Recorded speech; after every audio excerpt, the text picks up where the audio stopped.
All right. Hey, ladies and gentlemen, welcome to another episode of Tripp Smokepit. Tonight we are here with Whatver, Amy, whatever, Amy. Hi. What's up? How you doing? How you doing tonight? I'm good. How are you? Oh, not too bad. I don't have the worst hangover I've ever had, but it's up there right now. Well, you could work on it for tomorrow. Yeah. So what was it yesterday? The show I had ended up going for like 5 hours, and I drank about a 30 rack and that course, and I did not have a good time most You're of the a day. trooper. Yeah, that's what we're gonna call it. I'll work on my hangover for you Oh, instead. okay. Cheers. What are you drinking? I just have wine. Yeah. The only thing I had left was cooking brandy that someone left here like last New Year's, and it's not great. No, not at all. I don't understand how people drink that. Like, You're just supposed to cook with it. yeah. Yeah. Well, I mean, like the Brits, they drink it, but I don't know what's wrong with them. I think they might have a way more stronger palate than we do. That could be it. That could be it. Yeah. So, I had something I wanted to ask you about. I was scrolling through your Twitter, and how do you catch macaroni and cheese on fire? I would like to say it's a talent, but I was just doing it like one of those instant macaroni and cheese cups, and I forgot to put the water in the cup. Oh.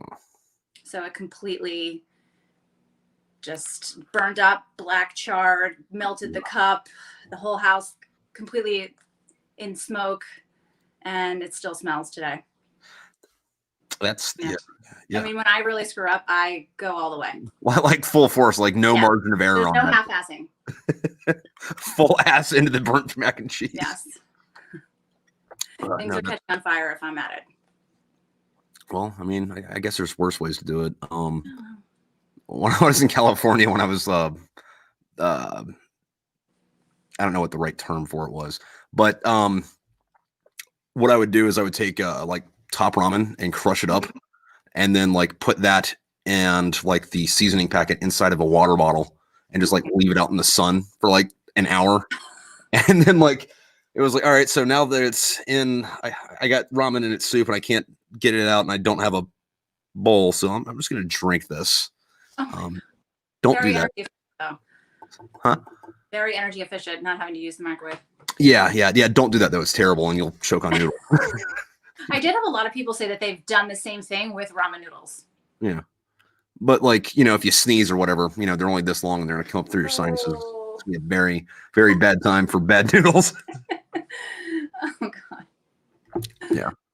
So yeah. How's I know you were hiding your stuff, but how's your Christmas shopping going?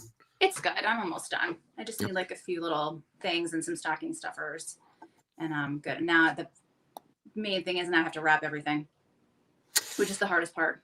Yeah, that usually gets done like an hour before I have to give the gift to somebody, and I always feel like really bad because like this paper's only going to be on here for like 30 minutes. I'm just gonna give it to them. Slap a bow on it. It's good. Gift wrapping is definitely one of the levels of hell Dante was writing about. It's it's just torture.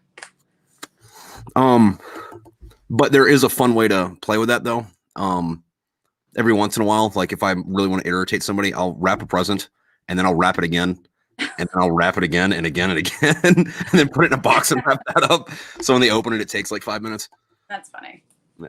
That's at least enjoyable. You're not, getting a little more out of your time. Yeah. I mean, it's all about the entertainment value, right? Yes. Yeah. Who cares about that gift and their enjoy? Yeah, no, I'm gonna watch you suffer opening this. Get a paper cut. Box in a box in a box. Yeah, like something out of an old cartoon almost. Yes. Yeah. Sweet. So, yeah. I don't have that level of creativity. No. Well, I mean, like you seem like you're somewhat creative. I mean, you've got some pretty good stuff going on your social media. I'm sorry, I just scrolled past that Pikachu picture you shared the other day with the dick shadow on it. Oh. Memes are great. Mm-hmm. I mean, like, how do people think of that shit? I have no idea. I don't know how people think of how they put on Twitter. I'm like, these people are so clever, and I like chuckle as I'm scrolling through. I'm like, this is so funny. Like, where do people come up with these things?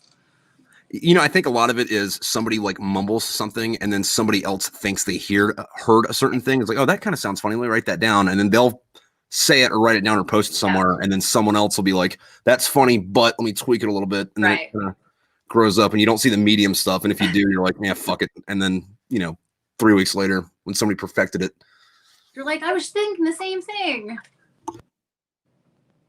Tweets and stuff from things that I observe and things that have happened to my friends or just things we kind of talk about. And, it's funny to see people also be like, oh my gosh, I thought the same thing.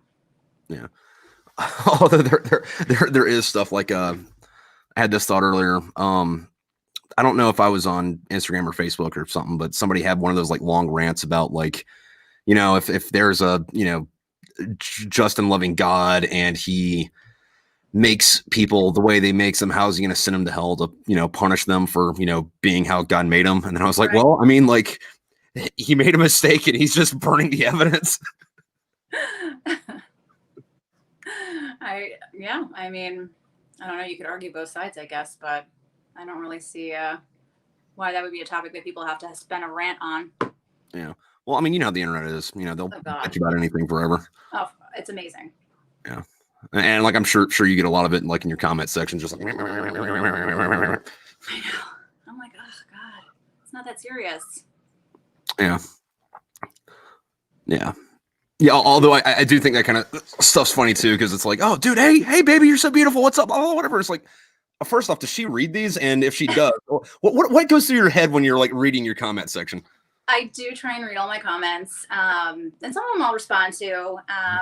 They're very flattering. It's nice. I think I've been around long enough that people kind of know my personality. And, I really don't think that people think I'm going to, read their comments and be like, will you take me on a date? Like, that's just not, I think, the goal here. But it's flattering, that people like my tweets or say, things. I can't help it.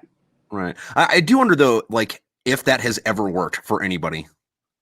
I'm sure it has.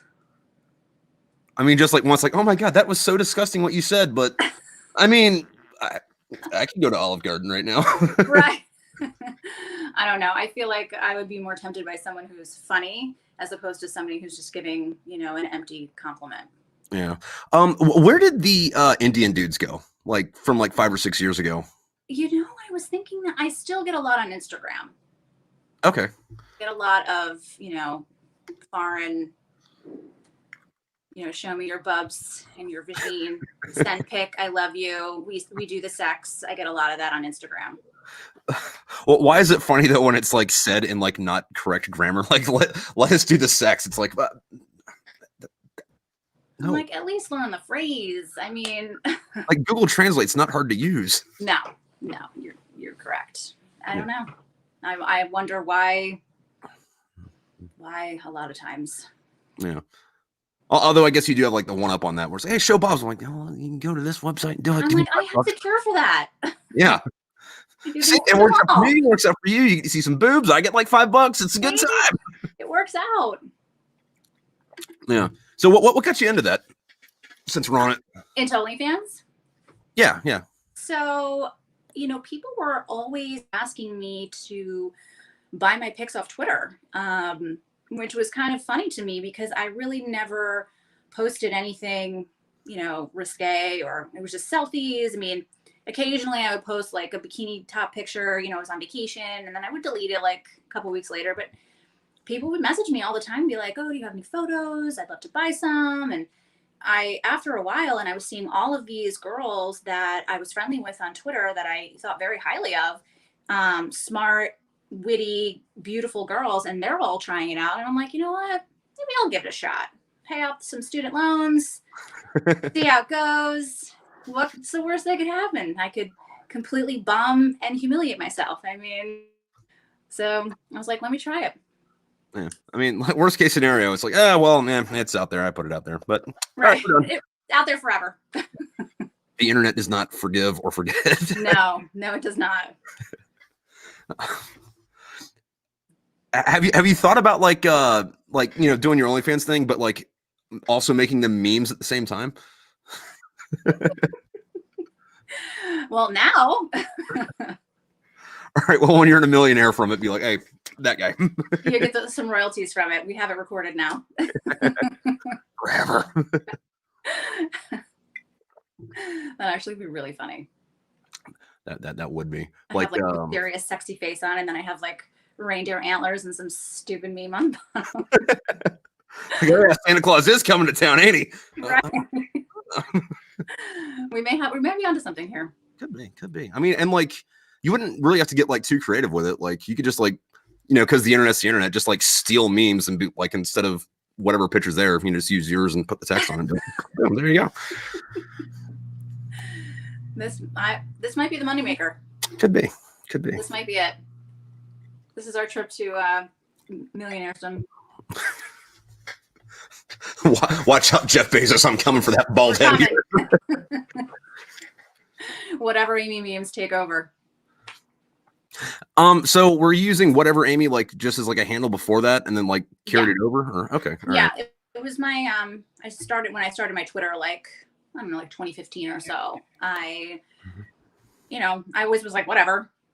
So I just like threw that on there, and I just kept it. All right. So then you're from Southern California or Georgia? Nope. I'm from New Jersey. Oh, I guess that's cool. I kind of forget that New Jersey's there half the time. Like, and I'm in Pennsylvania. Like, it's not that far away, and it's like, oh yeah, that's there. Like, I used to live in Maryland, and like where I was at there, I was like maybe 5 miles away from Delaware. And then every once in a while, I'll be driving around. I always forget about Delaware, actually. Yeah. Like A, it's this big, but then B, it's like. I feel like Delaware is just some place you drive through to get to Maryland. Yeah, like it's not even a real state. Like why do we let that be? People live here. Yeah. I don't get it. I mean, like I get it, like because back in the day it was like the first state, and like we're gonna be states. Fuck England, and then right. Like, all right, sure. I feel like Delaware really hasn't lived up to its first statedom. Well, I mean, it's kind of hard though because there's like 5 people that live there, and like one of them is Joe Biden, so like he's not even in town half the time. Yeah, I can see why people would forget about Jersey, because that's also a place I think that people are just driving through from the Northeast to get, south. So I can see that. Yeah. Are they still talking about breaking it in half and like having like a North New Jersey and a South New Jersey? That is definitely a debate. I am from Central Jersey, so for me, I have a huge argument all the time about the fact that there's a Central Jersey, not just a North and a South.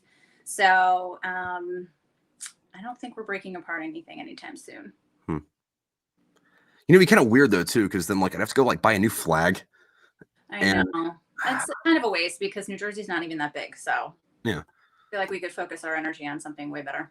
Unless you cut it up to where you had like North New Jersey and then just like South New Jersey took Delaware with it just to get it out of the way. It's like the land of misfit toys. Like we're just going to put misfit states together and become those little unions. Yeah. Since you're that close though, do you, or obviously not this year, but have you gone to Annapolis to watch the Army Navy game ever? I have been to Annapolis several times. The Army Navy game is usually played in Pennsylvania. I've been to that several times. Still right there. a little bit of a distance. So, and next year it's going to be at MetLife Stadium in New Jersey. So I'll be at that game. Hey, there you go. Yeah, I'm excited. I mean, and unless we all get the COVID-19 vaccine, and then immediately after COVID-20 shows up, and it's like, oh, okay, so this again. Of course, I will be devastated because I'm ready to go. Yeah. It's kind of like being in prison, except for like you still have the internet and can buy beer. That's true. That's true. So how has quarantine been treating you? I know you get out to play golf every once in a while, but we kind of been like restricted since March. I've been working from home since March. Everything here has been, this tri-state area was the epicenter for so long and of all these cases. And so, we really locked down pretty quickly and pretty strictly for months. And, hardly anybody I know is back to the office. Everyone is still working remotely. Things have lightened up. Like golf courses was one of the first things that opened. But you know, everything is still masked up, appointment only, take your temperature. Like I can't go anywhere. I instinctively just go like this every time I walk in someplace because they're going to take my temperature. You know, if you go to the gym, there's nobody there. There's probably 10 people. But So the gyms are open though. a lot. Yeah. Oh, They're that's still good. taking a lot of precautions. We now have indoor dining at very limited capacity. But we were outdoor dining for a very long time. You know, like hair salons and things didn't open until July, the last week of June, July. So, and then, you know, things are spiking now. So I feel like we're going to be going back to more restrictions pretty soon. Yeah, no, we just shut back down yesterday or the day before. Yeah. Because like we had everything open, like, you know, every other table's, you know, marked off, can't sit there, you know, wear a You mask. can't sit at a bar. You can sit in, you know, if the bar has tables, but you Yeah. can't sit at the bar anymore. Yeah, which is a weird thing with that, because here you couldn't sit at the bar at a bar, but if you're at a restaurant that has a bar that didn't serve alcohol, you could sit at the bar at the restaurant and like eat your eggs. Yeah. I wonder, can you sit at the bar in the diner? Yeah. You know how diners have bars? Uh-huh. Interesting. Yeah, there's this one we go to for breakfast every once in a while, and they're like, hey, well, you know, and this place is always packed, like always has been. And they're like, hey, there's no room at the table. You want to sit at the bar? And it's like, all right, cool. And then like at the bar, like everybody's, you know, like butt to butt on it. So it's like, COVID's not hitting in the diners. well, I do love a good diner. Yeah. Oh, New yeah. Jersey's jam-packed with diners, and I will never turn down diner food. I love the diner. Yeah. No, like a good diner is like hard to beat. Like, and the thing is like diner food's never good, or it's not never great, but it's like, no, this fits. This fits. I don't know if this is just because I was raised like really middle class and like this is America, but you know. I love diner food. Maybe it is terrible, but I think it's fantastic. Yeah. I never have a bad meal at a diner. Few and far between. And then like when you do get a bad meal at a diner, like I'm always just like mad and disappointed and just like, but like it's like somebody stole my friggin' cookies, you know? It's like, yes, no, you had all your hopes and dreams in that diner meal. Bastards. And do your diners serve alcohol? Because I didn't grow up, the diners near me where I grew up, and of course there was like 5 in like a 1 mile area. They never served alcohol. So the first time I went to a diner that served alcohol, I was like, oh, this is so bizarre. I still think it's weird. Yeah. Like, you want a cocktail with your scrambled eggs?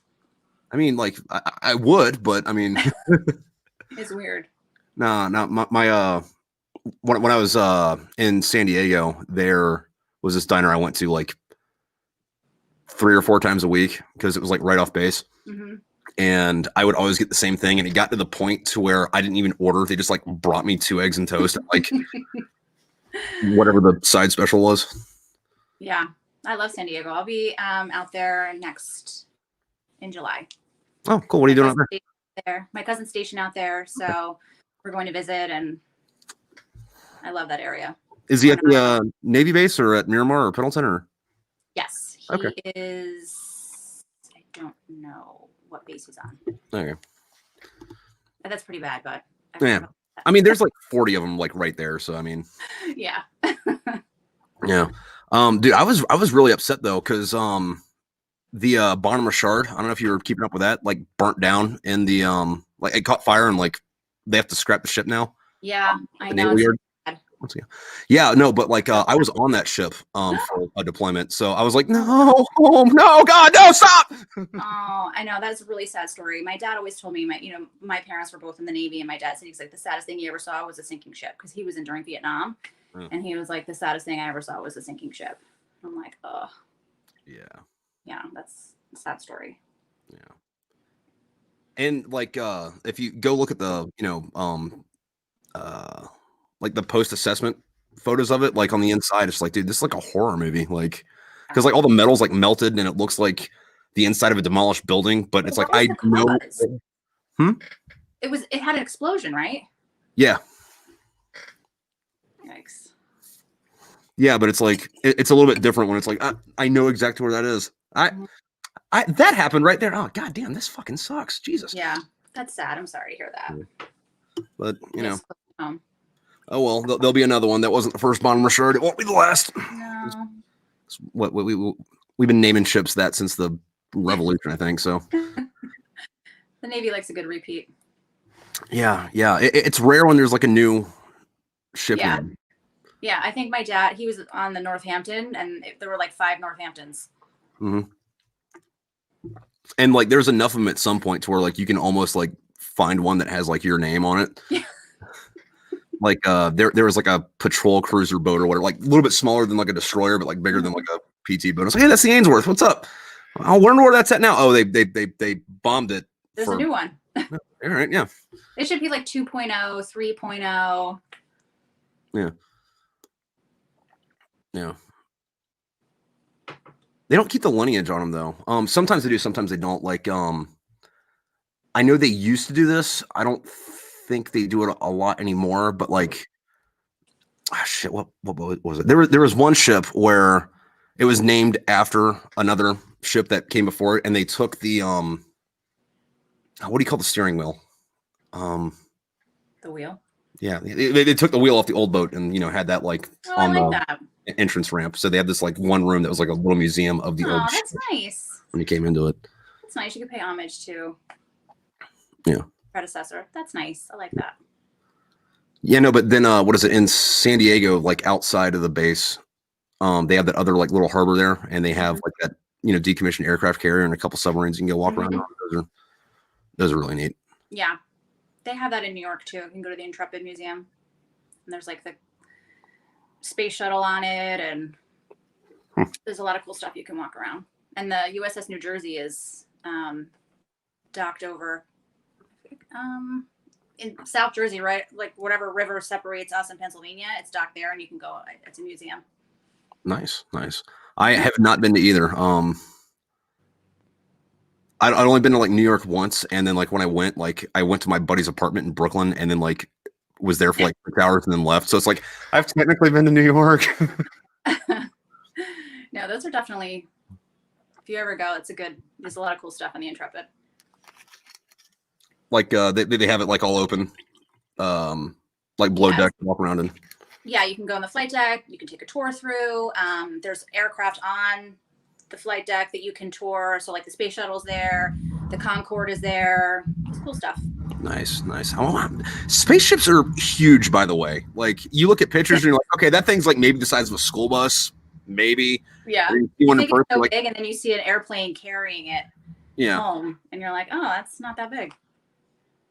Yeah, no, they had one, I forget which one it was, but at one of the Air and Space Museums around DC. Mm-hmm. And when I saw it, I'm like, oh, okay, so that nozzle in the back, you can fit a bus inside of that. Like, how the hell do they get this thing to outer space? It's amazing. It's amazing. Yeah. I'm definitely not smart enough to figure all that out. No. And that's one of those things, though, too, is like you think you're smart, and then it's like, all right, well, if you're so smart, I'm going to drop you off naked on an island, and you can leave when you build a phone and call me. Right. Okay, well, I'm dead now. I'm dying. Yeah. Right, so I might be able to find water. Oh, dysentery. I'll never see you again. Yeah, no. I'm going to go hunt for, I don't know, crabs or like a raccoon or something. Oh, and I cut off my hand. Great. Right. Okay. Gangrene. The Marianne or the Ginger on that island as opposed to the Professor. I like to think I'm a cross between the two, Marianne and Ginger. I'm not a really big ginger guy. The only time I really eat it is like if I get sushi and it's like the little palate cleanser thing, but I only eat it at the beginning to like get it off the plate.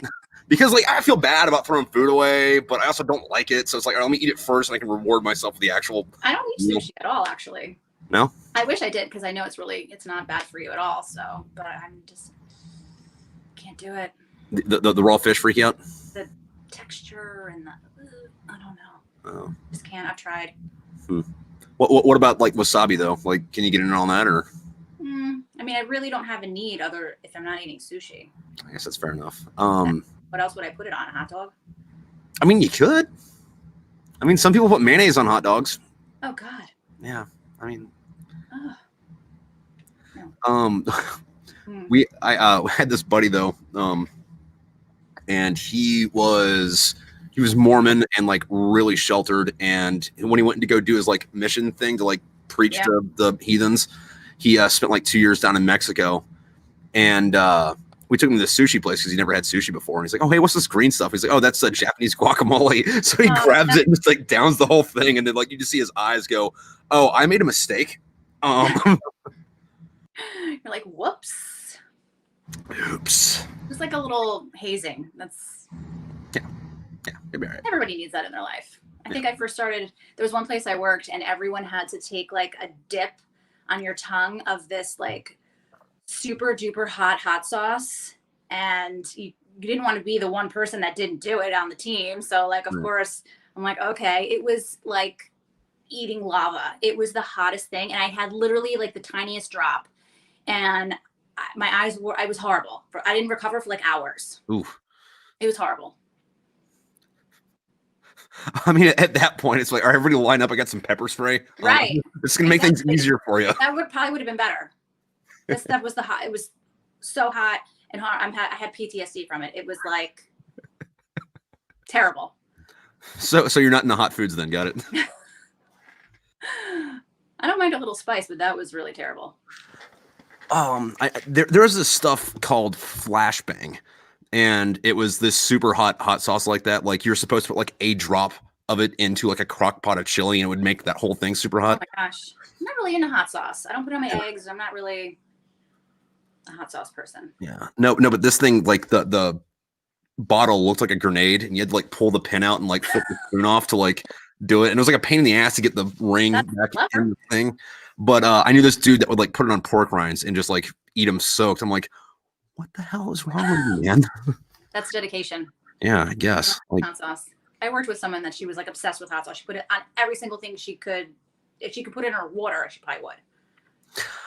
Well, I mean, like, if I have like a nasal upper respiratory like thing going on, I will go get like hot sauce and like take a shot out of it. I mean, and I'll have a miserable next few minutes, but like everything that was up here will come out. It's like, all right, cool. Well, that sucked, but I'm not sick anymore. So I guess that Vapo rub that I've been doing for 40 years has nothing on your hot sauce, I guess. Yeah, no, just start taking shots of hot sauce. You can do a spin off of that show Hot Ones. Have you seen that? Oh, yeah. But instead of eating chicken wings, you're just taking shots of hot sauce. All right, so here's your Cholula, here's your Texas Pete, here's Satan's blood. Here's wait, what was that last one? Satan's blood. All right. No way, I wouldn't survive. And it's not even so much that the heat; it's like the taste of it too that I'm not really a fan of. No. And is that with like the gooey stuff and like the vinegary stuff, or both? Yeah. No. So no sriracha, no Texas Pete. Like I don't mind things mixed in. Like I use Texas Pete, in my chili, sriracha if I'm making like bang bang shrimp or something like that. But they're mixed with other things. I wouldn't just put sriracha on my burger. Yeah, no. Like You'd be weird. Actually, you'd be really weird if you did that. Like instead of taking the bun off and then putting it on top, like you just put it on top of the bun, like let it soak into the bread. And just like, no. I'm not really adventurous when it comes to food. I mean, I like some weird combos, but I'm really not super adventurous. Pasta, meat, cheese, potatoes. All right. Yeah, no, I'm the exact opposite of that. Like, when I was in Korea, I went and found dog because it was like, well, you know what? I'm in Korea. I'm never gonna be able to eat a dog again. Let's find it. Surprisingly delicious, but Yeah, I would definitely try different things traveling. I don't know if I could do dog though. Yeah. Well, I mean, apparently they only eat like the little ones. So ankle biters, like, well, this is a Chihuahua, and I hate Chihuahuas. So I mean, oh, it's a Yorkie. All right, bring it on over. Oh, it's a Great Dane. No. There's something wrong with you people. Pack your shit up and get out of here. But there's a delicacy over there, so it's not out of the ordinary to eat that. Yeah. Yep. I mean, lots of countries eat weird stuff. Well, I mean, like, I'm sure we eat weird shit too. We just don't. They probably come here and they're like, what the fuck is a McRib? Like, what are you Americans doing? So. Yeah. I mean, maybe. Like, I was somewhere in Asia and found a double McRib that they had at McDonald's. And you know how you're like, hey, you're in some other country and it's like, go eat the local stuff. Don't go to McDonald's. But, right. But it's a double McRib. Well, so you don't have that at home. Yeah. So you're definitely trying something new. Yeah. I'm going to dive into this. But yeah, McDonald's is weird though. In other places, I would suggest the opposite of not going there. And Because it's their whole thing that they grow all of this their own stuff and ship it so that every McDonald's you go to in the world tastes exactly the same. That's like their whole shtick. I mean, they say that, but like the McDonald's I went to in China was all soup. You can only get soup and noodles there. And in Japan, they had this thing where it was kind of like the fish fillet, except for it was all shrimp.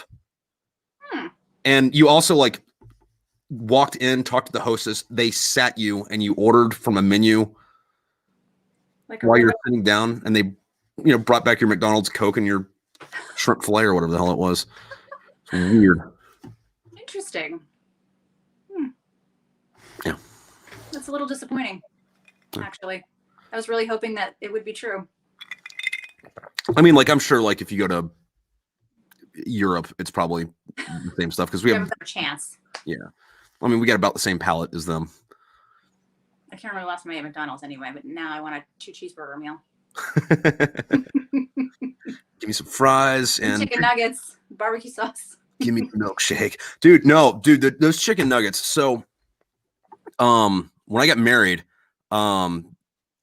like way after, like the after party after the reception, we're all, all the food's been eaten. Like we're almost done with drinking, not because we want to, but like we drank it all.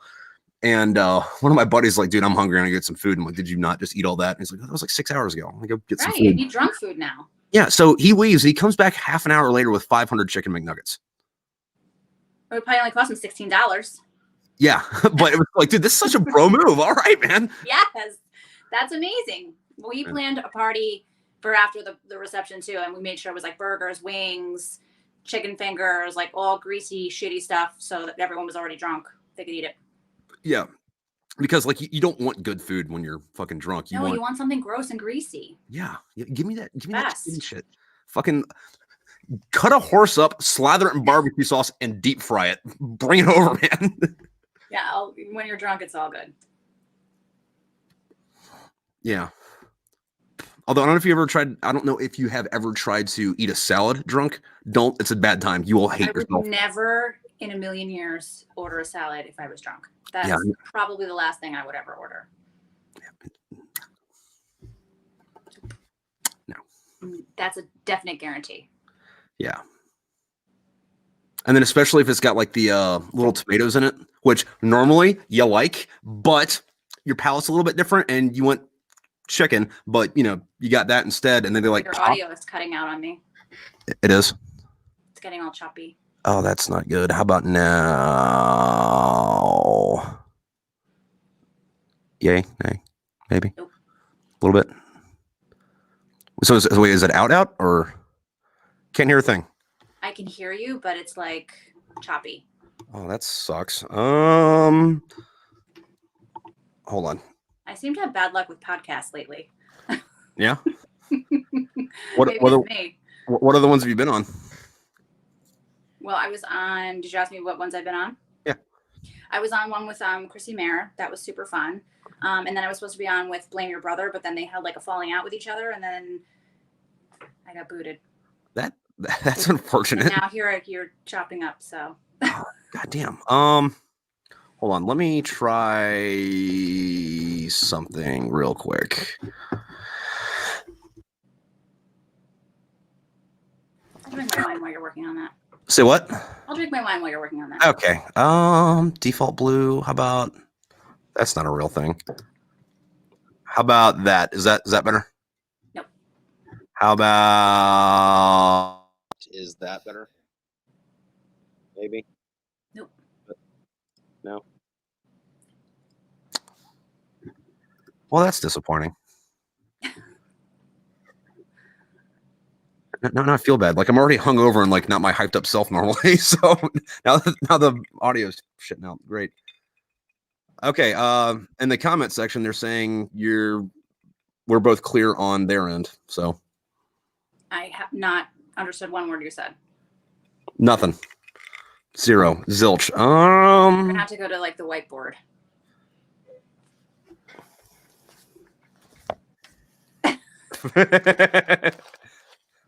Here we go.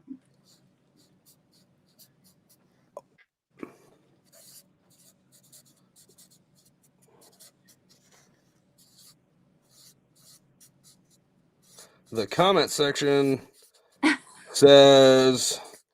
All right, hold it closer to the screen because I'm also blind. Oh. The comment section said we're good. Yeah. Well, they can hear you, but I can't. So maybe it's me. Could be. You said you're on your phone, right? How do I fix that?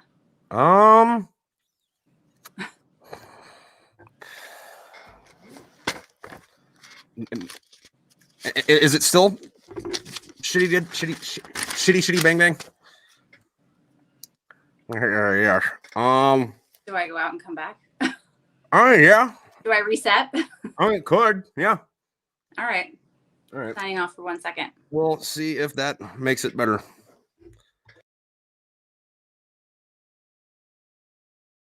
People in the comment section. One person in the comment section still here. You said we're good? You said we're good? Both clear on their end. This would be great. So, hey, other people watching right now. Can you hear me? How about that? It's still doing it. Still doing it? Damn. That sucks. Well, I mean, I don't want to cut it that short, but I mean, it's being fucky. I mean, oh, say something. What? Something. It works. Something. We're back. We're back. We're back. We're good. Yes. Sweet. Killer. All right. So I'll have to cut that out before I upload it later. So, so what were we talking about? So it doesn't sound like a complete fucking clusterfuck to people listening at home. I think we cut off at McDonald's. Is that where we cut off? What is the comment section? Oh no. You were talking about you were going to go on some other podcast and then like they broke up. Oh yeah, I felt kind of bad, but I was like, oh, maybe it's my bad luck since your audio wasn't working for me. Well, I mean, we got it back now, so I mean, yeah. Ain't too bad. Yeah. But yeah, I did one with Chrissy Mayer and a bunch of other comics, and it was super fun. I had a great time. And then now I'm here with you, having a great time. All right. Fucking yeah, I don't know who Chrissy Mayer is. Who is that? She's a comedian. Okay. Local to Jersey or? Yeah, I think she's tri-state area. Yeah. Okay. All right. Yeah, no, I usually, not usually. I do have a decent amount of comedians on here because one of the dudes I was in the Marines with is a comedian up in Erie. So I kind of got into his friend group because it's like, dude, cool. if you get a couple comedians together and it's like, dude, I don't even have to talk. I can just, you guys carry all the way to this podcast. I know. I was like, am I going to work in this? Like, how is this going to work for me? Like, but it was really fun. Yeah. So every once in a while, just interject on Twitter. It's my pinned tweet on Twitter if anybody wants to check out that podcast all right. episode. Boy, man, excuse me. Oh, yeah, there you go. Right there. Oh, looks like you guys have like a whole Zoom meeting thing going on. We did. There was a bunch of us. It was a fun episode. It was like Never Have I Ever. It was cute. It was fun. Everybody was drinking. I can definitely get behind that. I really hate that game because I get drunk a lot quicker than I was planning on it. You know, it's like Never Have I Ever. Yeah. Everyone veered off into like different stories, which was really funny. So it wasn't too bad. Or like if you have, explain. Yes, exactly. Or explain why you're not drinking. And yeah. I'm like, I'm drinking a half of that. So I'm just gonna like lick the glass. Does that count? Because like I didn't do it, but like but I was in the room and something got on me because of it. I support the decision. Yeah. Yeah, I didn't know people still really did it because, like, you know, I remember playing that like in high school, like, you know, like 10 fingers or whatever. Mm-hmm. It's like, oh, okay, all right. And then like at some point, like you just decide to pick on somebody, and it's like, all right, so this guy, I know what you did. Never have I ever. Right. And you say the exact thing that person did. And then they don't drink, and you're like, oh, hold on, let me go to Instagram. You're like, you're a liar.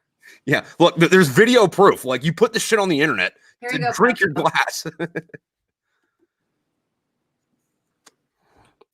There was this other game we used to play. We called it Irish poker, but everybody would get 4 cards, and there's like 3 rounds, right? Everybody get 4 cards, and they're all face down, and you had to guess if the first card was... I lost already. Red or black. And if you guessed it right, then you could give out a drink, and then if you guessed it wrong, you had to take a drink. Like And 4 minutes roulette. kind of, yeah. Okay. And then like the second one was like you had to guess if it was above or below that card, and the next one was inside or outside, and the last one you That's had a to. fun game. I like that. And then the last one you had to guess suit, and then round two, I forget exactly what you had to do, but you would take cards, you lay the rest of the deck out and flip them, and if you had that same number card, then you grab that card, and then if you wanted, or if you got two, you could give those cards away, and then whoever had the most amount of cards at the end of that round was the only person that played the last round. And what you did was you laid the entire deck out face down, like in lines of 10, and you started flipping them over, and every face card you had to take a drink, and you kept going until you had an entire line with no face cards. I think you'd have to bring a rowing to play that, because I don't think I would survive. No, it was one of those things where like you drink a 6-pack in like 8 minutes, and then you go puke, not because of the alcohol poisoning, but because it's all bubbling up and like there isn't space in your guts for it anymore. Yeah. That's funny. Yeah. But then like then like stuff would happen where like somebody'd be there that like, because you know how like somebody that is like a sympathy puker. So it's like, oh, listen, if anybody pukes, that person's gonna puke too. So I'm gonna puke on purpose just to see this dude yak. And then like after you clean yourself up, like your other buddy's like, that was really funny. I'm definitely a sympathy crier, but I'm not a sympathy puker. No. Sympathy crying is like a weird thing too, because like that's very empathetic, and it's like, oh, you're a human being doing shit. I can connect with that. Oh my god, no. Like I've been to a funeral where I didn't know the person. I was just there to support for the person, like their family member that I knew. And then I'm like sobbing with everybody else sobbing. I'm like, I never even met this person. Like, but these people are so sad, and I feel bad for them, and I'm sobbing. I sob at commercials. I sob and see. I will cry for anything. What commercial are you sobbing for? I have to tell you, the number one thing that I cry over is those videos of soldiers surprising their kids coming home. Gets me every time. What about it's just commercials at Christmas? Done. What about the ones where it's that exact same thing, but instead of their kid, it's their dog, and their dog's like, oh my god, I thought you died. Hysterical. Waterworks. Yep. All those get me. That one always kind of like, or those ones always though kind of make me like kind of cynical about it, because it's like, so dude's getting off of the plane or whatever, and he's going home. Like, why isn't he thinking, hey, there's like a bunch of cameras here right now, what the shit's going on? But it's like, oh, I'm just gonna act like ahead. They always plan it ahead. Like they go to the school where their kids are, and they announce like, oh, there's a big surprise here for so-and-so, or he wraps himself in a box and gets delivered to the house by Santa, and he pops out. And then the kids are crying. I'm like, oh, I never cried as a kid. These kids are hysterical. Yeah. I'm going to send you some, and then you'll cry. Oh, okay. All right. Like right now, I'm like, yeah, that's bullshit. 3 hours from now, I'm like, oh my god, no, you're a monster. Hugs at your heart. You're like, it's so sweet. Yeah.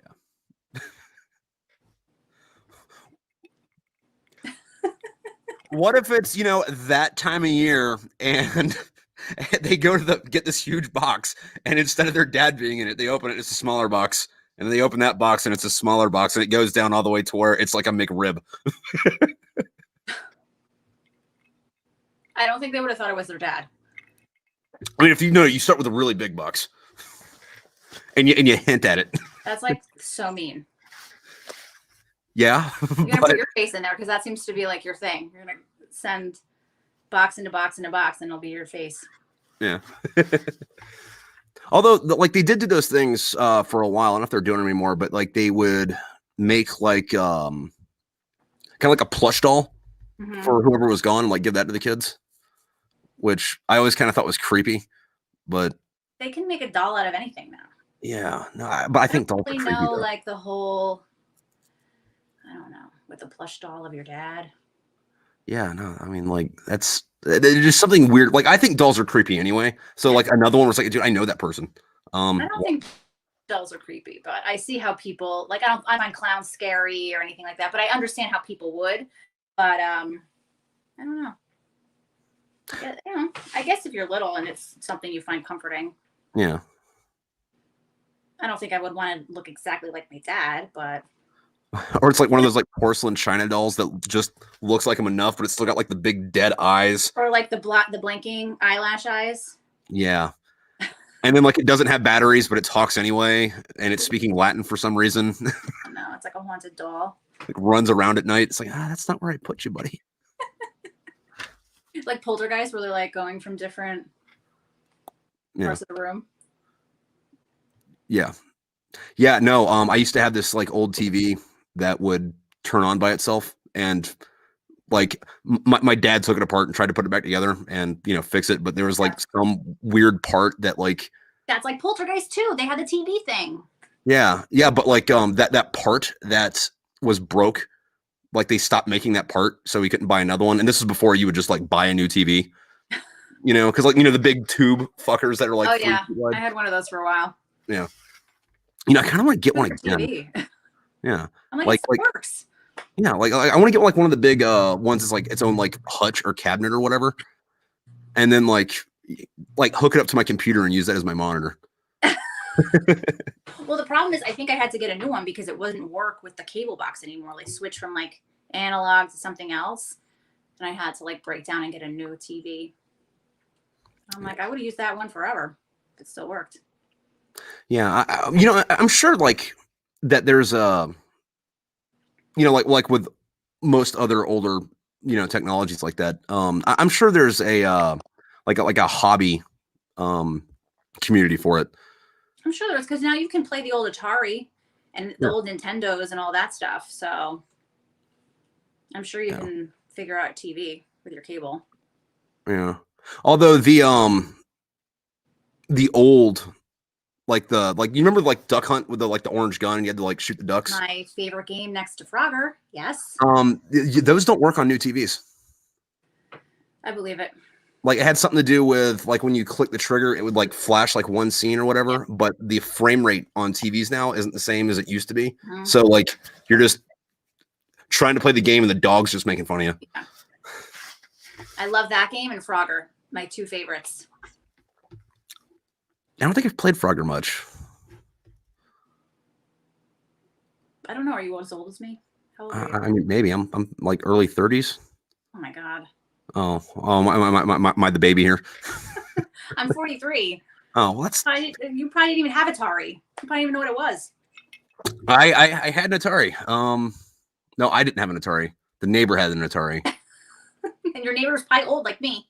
And then I didn't have a Nintendo. My uncle did, but like I played the shit out of it anyway. I don't actually think I had a console till Nintendo 64, but like I always knew somebody that did. So like, hey, I'm gonna go outside and play, and by outside and play, going to Travis's house, and we're gonna Sonic the Hedgehog this. Yep, we had Atari, and my brother really wasn't a big gamer until like later, and so my best friend had Nintendo, so I always played with that at her house, and then my brother was big into like PS4 and stuff like that.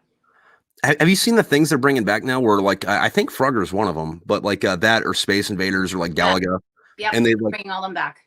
Put it in that little box, and it's like $15 at Walmart. I have like 6 of those because I'm like, dude, I love that game. I'm gonna play it for an hour, and then. And I loved Game Boy, like Tetris on Game Boy. I loved that.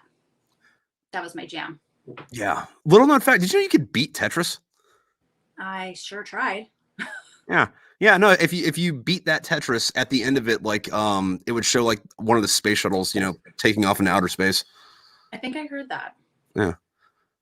Yeah, and then like I spent forever trying to beat Tetris, and then like you hear like that, hey, you got to get this many lines, and you get like 5 lines away, but like instead of them falling, it's just like some angry god is throwing the fucking blocks at you. And then Zelda too. I was always trying to beat Zelda. Yeah, that. How did they fit that much shit on that game? Like, I understand Tetris, right? Like, for the technology back then. But, like, Zelda was a huge game. Like, you could, like, you had like a planet you could walk around on. Like, how'd they fit that into a cartridge this fucking big? I have no idea. Again, one of those things that I'm not smart enough to ponder. Yeah. I'm just glad it's just there. Somebody did it for me in a box. And yeah. Again, with the I think I'm smart, I'm going to drop you off naked on an island. You can call me when you get off. No, I'd definitely be dead. You're frozen and now there's no audio. I hear you. You're just frozen. But you're frozen with a smile, so that's nice. Hold on, you fell out. You're back. Oh, okay, we're back. All right. Okay. Plagued. That's what it is. Locusts and frogs. Start talking about frogs, you get the plague, and now what's going on? No one's gonna ever ask me to be on the podcast again because obviously I'm bad luck. Maybe you can like make an alternative like version of you where it's like, oh, so like this is whatever, Amy, and this is evil. Destroy your stuff, Amy.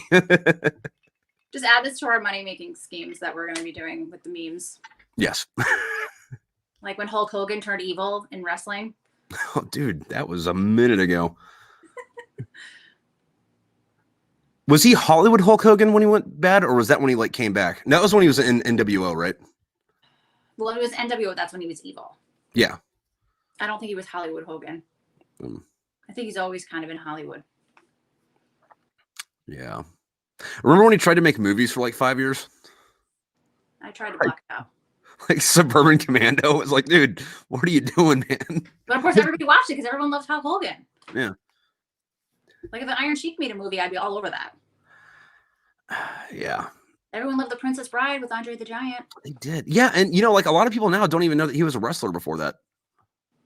They're like, what's this one dude doing in this one movie? We love him. What's up? Oh, I'm going to go to Google real quick. Oh, turns out this dude had an entire career besides this. And Sergeant Slaughter. I mean, I don't know if you might have been too young, but when I was a kid, we watched Rock and Wrestling. It was like a cartoon with these wrestlers in it. Yeah, I was going to say, like, Sergeant Slaughter got his own G.I. Joe. Yes. Yeah. But he was also a wrestler. Yeah. Yeah. Mm-hmm. Yeah. Yeah. Weird. No, but I'm a font of weird, useless knowledge as well. Oh, hey. If you need to win a trivia contest, take me with you because I will win. Yeah, no, like the thing with that though too, like wrestlers going like the movies, like I'm glad it's working out for The Rock. I just wish that he would be in good movies. He's in some cute stuff. I mean, like Jumanji was good. I didn't see that. But besides that, it was like I think the first one I saw with him in it was The Scorpion King, and like it was just immediately like, okay, all right, so I'm gonna judge everything. A little hokey. Yeah, so I'm gonna judge everything you do after this just because you did that abortion, you know. Well, you know, he's like up there with like Mark Wahlberg. Like if Mark Wahlberg is in it, everyone's like, it's gonna be amazing no matter what. Now it's like The Rock. If he's in it, it's a moneymaker. Yeah. So everyone seems to forget that Mark Wahlberg was also Marky Mark. Now he's which kind of makes me think like what's going to happen if like everyone. Yeah, like what happens if Justin Bieber starts like working out and like starts playing tough guys in movies? Like are the Generation Z dudes going to be like, "Oh yeah, dude, like he's like the next Rambo." And it's like do you remember the early 2000s? Like, dude, I wasn't born yet. Oh, okay. So let me school you on something real quick. I feel like the original Rambo's been on TV like a lot lately. I think they played a lot around Christmas for some reason. I'm not sure why. I mean, there are fern trees in it, and it's cold. Winter in the movie. Yeah. But wait, so is Rambo a Christmas movie then? No, I don't think it is. I don't think Die Hard is a Christmas movie. This is controversial, but okay. So Die Hard hasn't always been a Christmas movie, but at the Council of Nicaea in 238, the Byzantine Empire declared it. I know it happens at Christmas, but I don't consider it's not like if I think of a Christmas movie, I don't think Christmas Vacation, Christmas Story, White Christmas, Die Hard. That's not in my list of Charlie Brown's Christmas and everything else. So then Lethal Weapon. Movie, I love it, but it doesn't. When I watch it and I see the Christmas tree, and it doesn't make me equate like this is a Christmas movie. So then Lethal Weapon isn't a Christmas movie either. Then. Yeah. What about Jingle All the Way? I mean, it's Jingle. Yeah.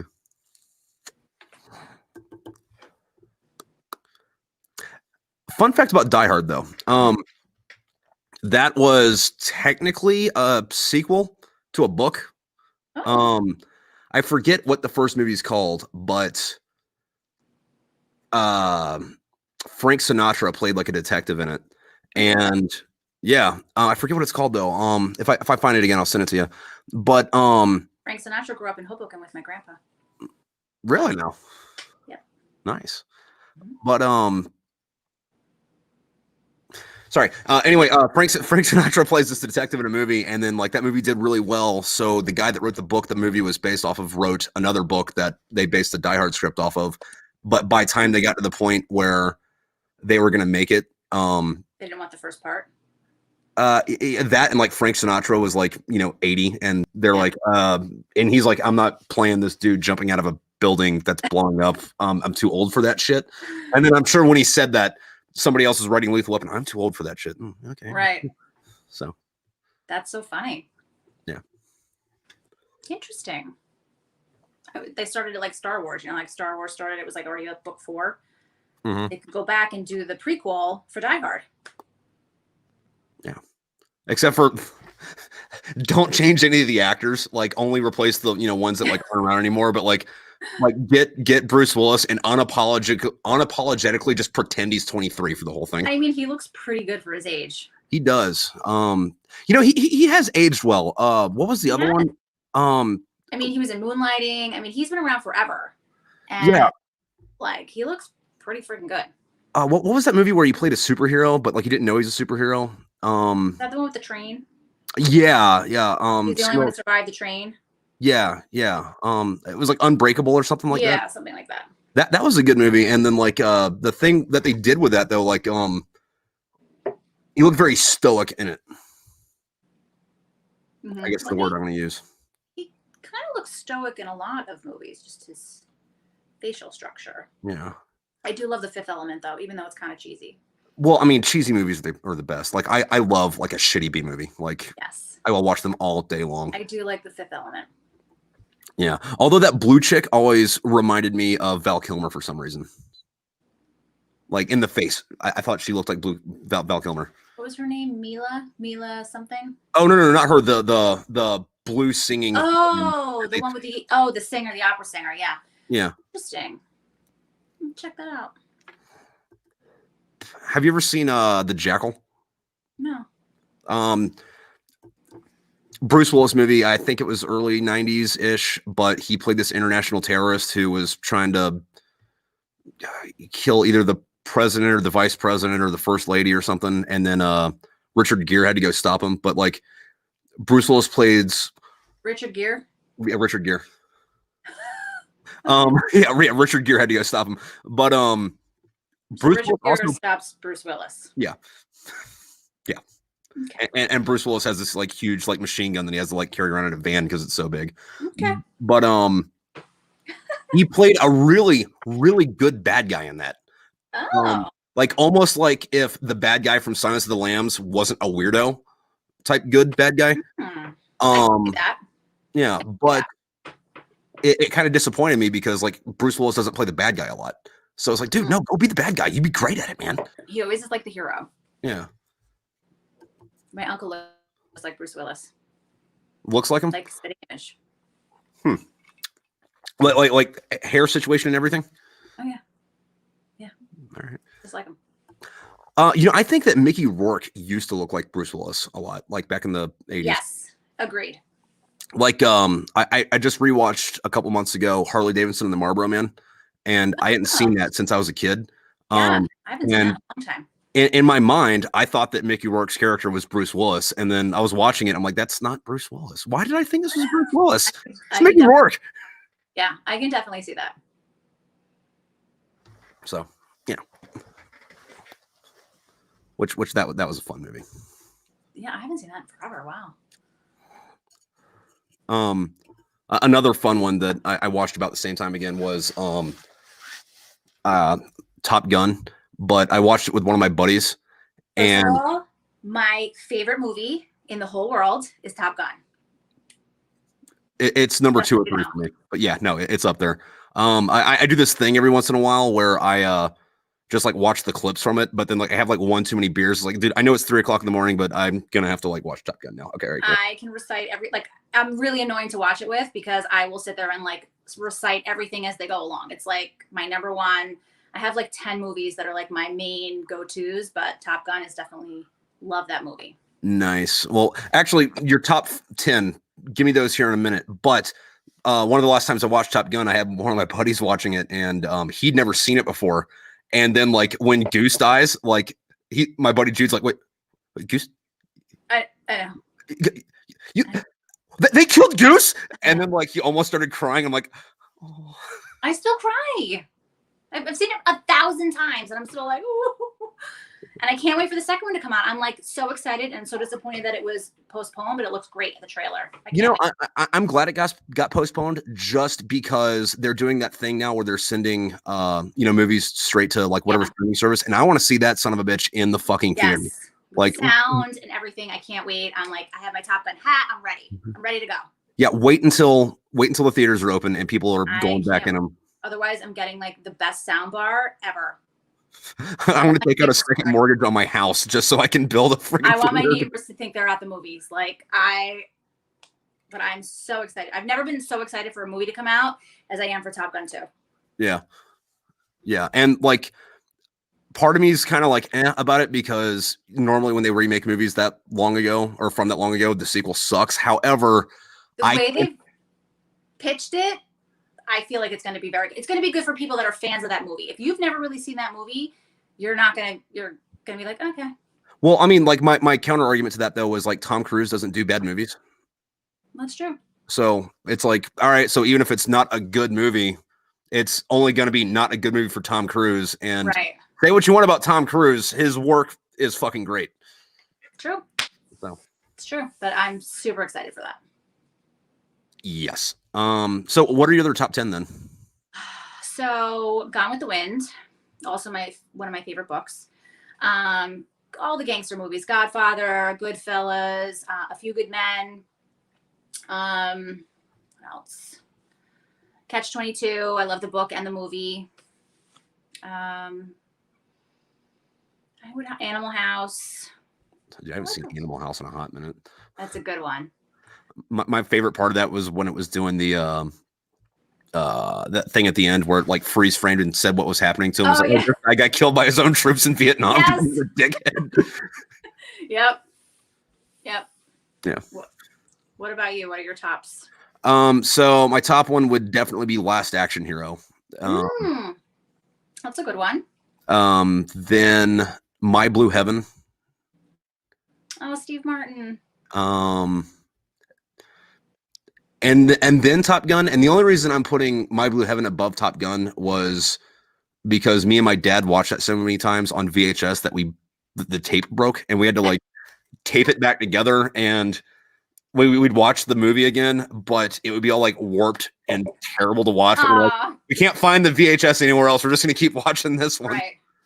We used to like rent those movies at like Annie's Video Vault before Blockbuster came around, and they had like all the adult movies and like the back behind the curtain, and like you're a kid and you were like, can I see anything back there? Like, you know, you didn't want your like mom to know that you were like trying to peek through the cabinet through the curtains to see like what the movies were. But I think we rented like Howard the Duck and like all these like movies on VHS and you know, Police Academy and all these crazy. I think back and I'm like, oh my god, I'm so old. But like Blockbuster, when that came around, that was it. Dude, no, Blockbuster made some really bad decisions though, because Netflix, before they came out, they went to Blockbuster and said, hey, let's do this, and Blockbuster laughed them out of the meeting. And now it's like, hey, what's up? Although there is a Twitter account that I follow where there's like 3 Blockbusters left, and one of them's in Alaska, I think. And like they have a Twitter, and they are like on fire with their shit. Oh, I'm gonna check them out for sure. That's awesome. And it's one of those things where you're like, why would you even still have a Blockbuster now? But where they are, they're so remote that they don't have the internet. So people still go there to rent movies because they don't have the internet. And when Netflix first started, it was mail-in. Like they would mail, you get 2 choices per mailing. And I remember I was laid off for like a month. And all I did was like I would watch 2 movies and send them back, and they would send me 2 more. And then I would go to the laundromat and talk to the laundry attendant because I had nothing to do after I was like looking for a job. And she thought I was a crazy person. So I'm like, I have nothing to do. I'm bored. Like, what'd you do? I watched Netflix, and then I went and talked to somebody till my friends came home from work. Have you seen that meme floating around where like somebody, brings that up that Netflix is that old, and then their kids like, oh, back in my day, the internet came in the mail. I laugh because people, I talk to these kids now, or, and I'm like, when I was in college, the internet was just starting. Like, they're like, what are you talking about? I'm like, it was still the World Wide Web when I was in college. We had one online class, and it was like the end of the world to do this class because it didn't always work. And nobody had email. My email address was my student ID at my college. And I still remember it. I can still recite the whole thing. I'm like, if I had to go back to school now, I'd be screwed because I have no study habits. And I used a highlighter in books to study. Now they're like typing and using, I don't even know, flash photographer. I don't even know what they do now. Yeah, no, like I'm in school right now, and like I'm in the middle of my junior year, and it's like everything's like online now because it has to be because of COVID, and it is the worst fucking thing because I'm the kind of student to where I can like just like during the lecture like listen to what they're saying and then just draw dicks in the notebook and then like don't study and do half my homework and still ace the test and have like a 95 or 98. On Zoom, however, I'm doing all the reading. I'm paying every level of attention. I'm taking pages worth of notes. I'm fucking cheating and I'm getting a worse grade. I contemplated going back to school. I was like, do I go back to law school? Do I, do something with my life now that I'm home and I can? And I'm just like, oh my God, I probably would waste all my money because my study habits, I have nothing. I was in school 20 years ago. Like, it's entirely different now. Yeah. That and like spending that much time with 18-year-olds kind of drives you fucking nuts. Yes, they're awful. Yeah. Probably because they're way smarter than me. I don't know if it's smarter. It's like, all right, so these people are talking about some really dumb, ignorant shit, and it's like, I don't want to start a fucking fight in the class. I'm just like, all right, well, they don't have the life experience, I think, and that comes with years of experience and age and just life. But if they, technical things and things that, even when we were kids and like I was trying to, get my parents to check their voicemail or learn a new smartphone. Now I feel like I'm that person and these kids are like trying to teach me stuff. I'm like, you want me to use a Mac? Like, I don't know how this works. And they're like, no, you just press this button and this button. And I'm like, oh my God. And I'm like, I know how my mother feels. Yeah. Yeah. I 20 minutes from her purse. Yeah. I couldn't be a teacher. Like I'd snap. I agree. I have no idea how they have the patience for that. I could never in a million years. Like, that's my version of hell, is like to be a kindergarten teacher. I would lose my mind. Right. Yeah. Now, what if it was like a kindergarten cop type situation? He was suffering too. I mean, I would be that awkward. I would be like, he's like, girls have a vagina and boys have a penis. And I'd be like, I don't know what to do with this. Like, what are we even supposed to be? Well, actually, that'd be easy now because you're like, okay, so it's 2020. That thought was outdated. Shut up. Are they really identifying as a he or a she? Like, we have to go that route. Like, you have to. It's like, no. I actually identified as an American twin-engine attack helicopter. So, like, put that down on the paper. Oh, that's a little bit outdated. Okay, so I'll just identify as a threat instead. How about that? Yeah. Okay, so you're gonna go need to see the principal. So wait, did you watch the Army Navy game? No, I don't have cable. So it was on CBS. I don't have cable. Don't you have regular channels? Even bunny ears get channels. No, I got like Netflix and Amazon and Hulu and YouTube. So YouTube TV gives you channel 4. Look, I had a really rough night last night. I had one of those days where it's like, all right, so I'm gonna be on the couch, kind of playing video games and kind of taking a nap all fucking day today and just be a worthless piece of shit until after this podcast later tonight. All right, fine. Yeah, I heard the Army won though. Terrible. It was a terrible game. Oh, that sucks. It was terrible, and it was so foggy. Did you have fog by you? Because we had fog here today. And then up to West Coast, and it was so foggy you couldn't see anything. Yes, but I live on top of a mountain, and I always have fog. So I mean, you know, it's there. It's like a constant. And then like, who do you root for? Penn State? I don't know where you are in Pennsylvania. Yeah, no, I'm going to Penn State, so you know, Penn State when it's on. Don't really care too much for the football team. Their hockey team up at the main campus isn't too bad. And then professional football. I'm originally from Jacksonville, Florida, so I was like, yay, Jaguars. My uncle lives there. Oh, all right. So there you go, Jaguars. Yeah, which is why I don't talk about football, because it's like, hey, how's your team doing? Oh, the Jaguars, they're doing great. They're going straight to the Super Bowl. It's gonna be. I mean, I'm a Jets fan, and you can't get more worse than that. They have the number 1 draft pick like every year, and they still can't get it together. So can't get much worse. One of the things I wish they would do though is like replay the game, but cut out all the like breaks and just like have like an hour long, or 45-minute long, however the hell long it is, just so you can watch it live or like just watch the good shit later. Or stream the actual game. I'm not going through all the. I don't need the commentary. I don't need like all of that. Yeah. I don't care what some dude that like retired in the fucking 70s has to say about this.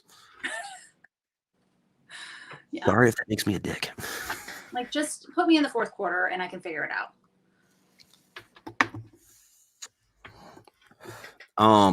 So when I was on ship, my captain went to college in Denver. So he had like this big, like cut out,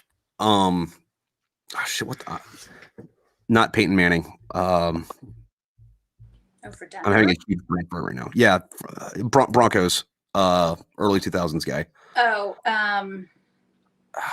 not Elmer's. It's Elway, right? Yeah, he had this big John Elway, like full-size cutout. He brought on the fucking ship and like had next to his desk. And it's like, why? Little picture.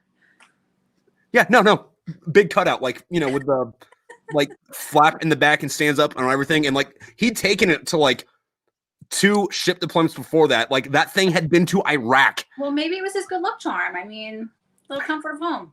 I guess, but like the whole thing, like, yeah, like go get the like action figure fucking like Funko Pop thing. Just bring that. What did you do in the Marines? I did a few things, but overall, mostly I was a photographer. Interesting. Yeah, that is interesting. Yeah, which I would say was the best job you could do in the military, because infantry only ever sees infantry shit. Artillery only ever sees artillery shit. You know, you get to see everything. Yeah, and then like it's great because you go do the cool stuff, and then after the cool stuff, there's a bunch of like dumb, boring bullshit that everyone else has to do to like, you know, clean up or get their shit back together. And I'd be like, all right, well, I'll see you guys. I'm out. Go print my photos. I'm like, go back to the fucking office and hang it on the fucking internet the rest of the day. So yeah, and then like I would use it to like my advantage to where like, hey, listen, these people are going here to do this. I'm bored and I don't want to be here and I don't like you. So can I go like with these guys? And they're like, oh yeah, sure, go with them. Like that's your job to go out with them. All right, cool. I'll see you guys in a year, fuckers. So that's funny. That's cool. That got me around. I've had my feet down in every time zone. So that's a fun fact. Yeah. And most of the rest of the world fucking sucks. And I don't mean that as in a, like the place sucks, but most of the rest of the world is the fucking ocean. Yeah. And the ocean's cool for like a couple of days, but it really loses its luster after you've been at sea for fucking 4 months. You go to like Guam and it's like, oh, dude, this place is so great. It's like this big, but I'm not on the fucking boat. Exactly. So, you're on land and you're happy. Yeah. So yeah, no, I did that, and then there was a couple of years where, well, so originally I joined as like an illustrator, right? Like, you know, drawing Intel fucking shit, and since illustration, printing, photo, and videography are like in the same section, you know, I learned photo and did that. So like my job was never technically photo, but that's all I ever did. Right. So like, you know, when I would go on deployment, I'd be the photo guy. I wasn't the doodler. Because those guys didn't deploy. But if there is a manpower shortage and you know how to do that job, that's you. Yeah. And then the Marine Corps in 2000 and like early 2010s decided that they wanted to start like a psychological operations or psychological warfare operations center. Set one of those up in Quantico, and they couldn't get anybody to like go do it because it, like psyops is bullshit and everybody hates doing it, and everybody knows that it's bullshit and nobody likes doing it. So what they did was like, all right, so you are moving, so you're gonna come over to this job and do this, and just like grab people and like force change their jobs because like, they can do great. that. You'll fit right in. Wait. Yeah. So I did that for 3 years, and every day I was there, I was like, I need to fucking leave. But again, because I was there and I knew how to use a camera, they're like, we don't have a camera guy, so that's you.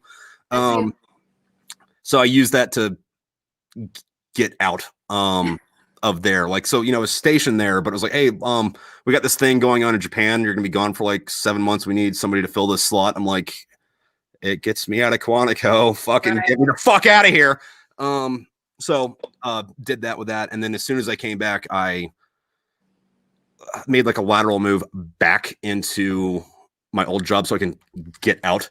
And I moved into video. So, but by time I was at that point, like I was at the rank of do paperwork, so it didn't really matter what my fucking job was anyway, because like that's something they don't tell you about the fucking military is like, hey, after you've been here for a few years, your job's paperwork. Yes. But what about like, you know, the shooting stuff and making stuff go big? Paperwork. No. The new guys will do that. Yeah. Listen, you old fuck with your bad knees, get the fuck out there and do the paperwork. Let the young bucks do this shit. I'm like, exactly. It's like, dude, I'm like 28. I can still do that. Oh God, my hips hurt. Okay, all right, I'll go do the goddamn. That's old in the Marines. Yeah. Fuckers. So yeah. Well, that's fun. Yeah. Oh, anyway, you mentioned law school. Is that what you went to school for? I did. Okay. I'm not a lawyer though. Oh, why not? Nope. So I'm divorced. I have no kids, and I dropped out of law school. So my mother still hasn't forgiven me for like triple whammy. Oh well, I mean, you seem to be doing all right. Yeah. Although, yeah, your parents will be assholes about that shit. Like, why don't you do this? It's like, well, I mean, because it's been 20 years. We need to. I'm sorry. My bad. I'm sorry. It just wasn't working out. It's time to move on. It's not. It's not happening. My mom still is like, you know, now that like things are different, you're working remote. Do you want to go back to law school? I feel like you'd make a great lawyer. Everyone always tells me you should have been a lawyer. You make a great lawyer. Blah, blah, blah, with the law. And I'm like, oh my God. It's a lot of that. Well, I mean, there's a big difference between like what you think being a lawyer is because you read a John Grisham novel and sitting in traffic court. Or being a clerk for $25,000 a year for a judge your first year out of law school. And, you know, you're not, it takes years and years and years before you're that $400 an hour lawyer. Yeah. And then even then, even if you're getting paid, like you have to deal with everyone hating you because you're a fucking lawyer. And at some point, everyone's been fucked by a lawyer and not in a good way. So everyone's going to hold a grudge. All the lawyers I know hate their job. Yeah. Like it's got like one of the highest suicide rates, doesn't it? Aside from dentists, I think. Why dentists? Because everyone fears them. That's an actual statistic. Number one suicide rate is dentists. Huh. Nobody likes going to the dentist, and I think it gets to them. I didn't know that. I love my dentist. He's the best. Huh. He's no. Cheerful and informative. He's a little chatty, but I enjoy him. Well, I mean, you would kind of have to be chatty to be a dentist because, like, it'd be boring as fuck just being quiet and, like, you're not talking. You're like... Yeah, but he also gives you, you know, like, the history of everything and talks about your teeth and why this and why that. And I like to know, like, what's going on in my mouth, but then he keeps going, like, dude, I get it. Just give me the shot. Pull this thing out. Just clean me up. Tell me what I need to do. Give me my floss. I want to go. I don't care the history of my mouth. I know the history of my mouth. And you don't want to know it. I always love, though, when it's like, hey, your gums are bleeding. You don't floss. I'm like, dude, I floss like 3 times a fucking day. They are like razor blade flossing you. Yeah, maybe if you weren't stabbing me in the fucking throat. You're scraping and poking, and that floss is like razor. Yeah. I'm telling you. They yell at me all the time, and I do it too. And they're like, I'm like, I don't know what else to do.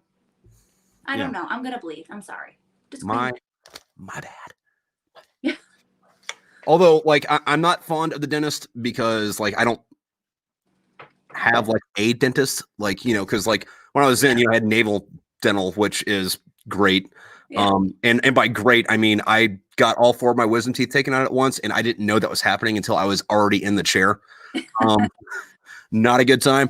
And then, like, you know, now for that kind of shit, I just go to the VA, and it's always a different fucking person. So, like, I don't have a, hey, buddy, how you doing? I had my wisdom teeth out later in life. It was only maybe like, I don't know. I was still married, so maybe it was like 6 or 7 years ago, and I was lucky because they weren't impacted. He could just pluck them out.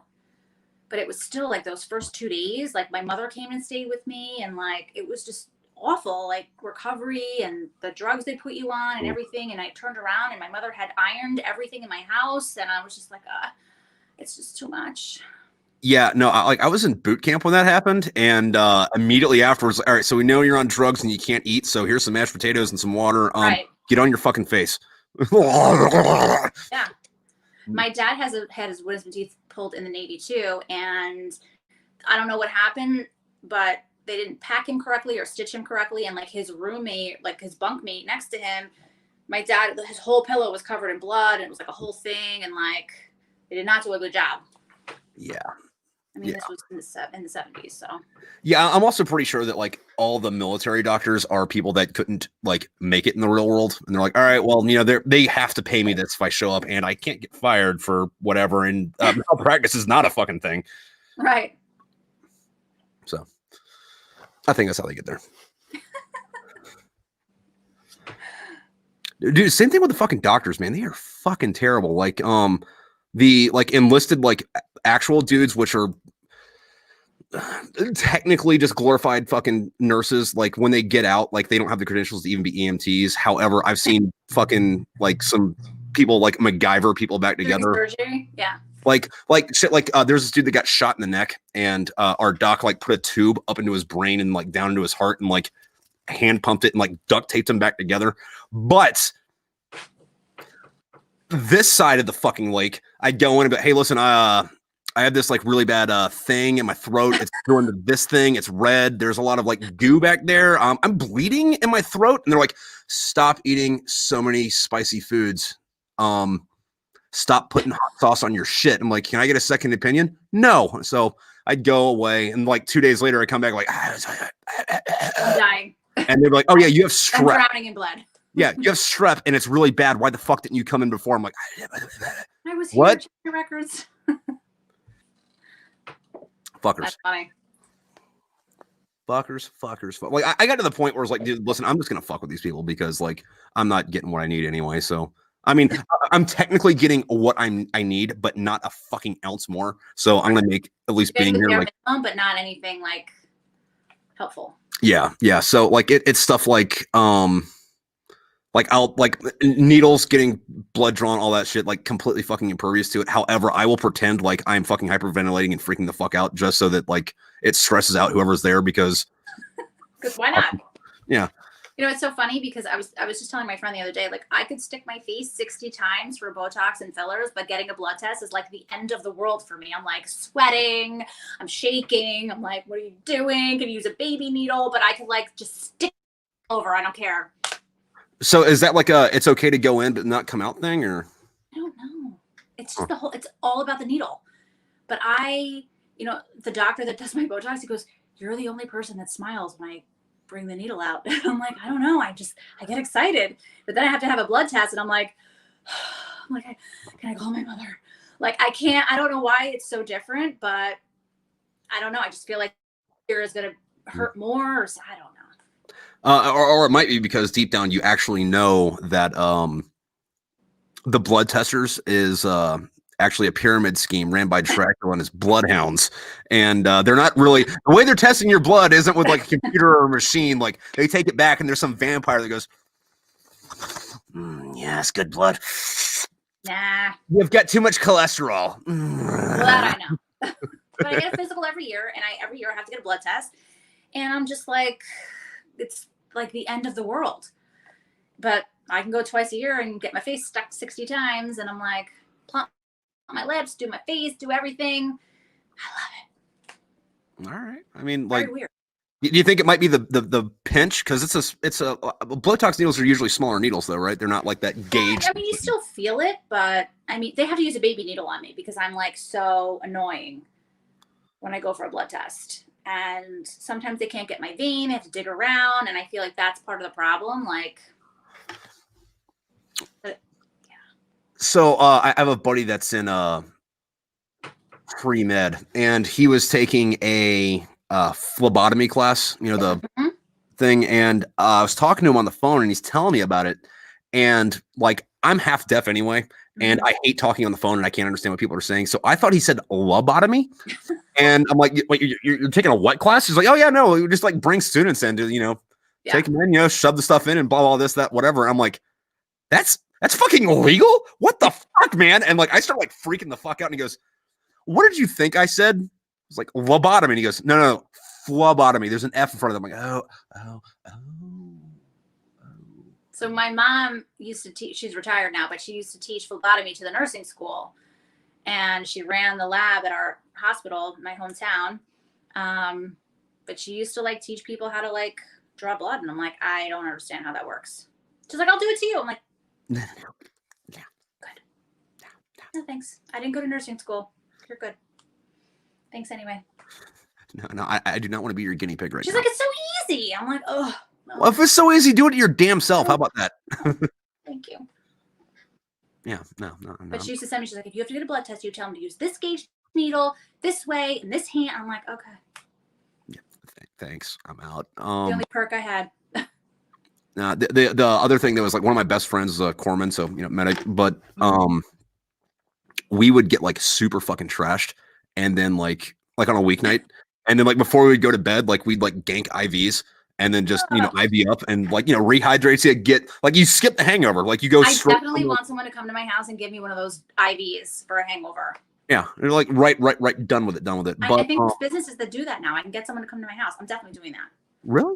I didn't think you did that. They'll come to your house and give you that IV that you're like, hangover free.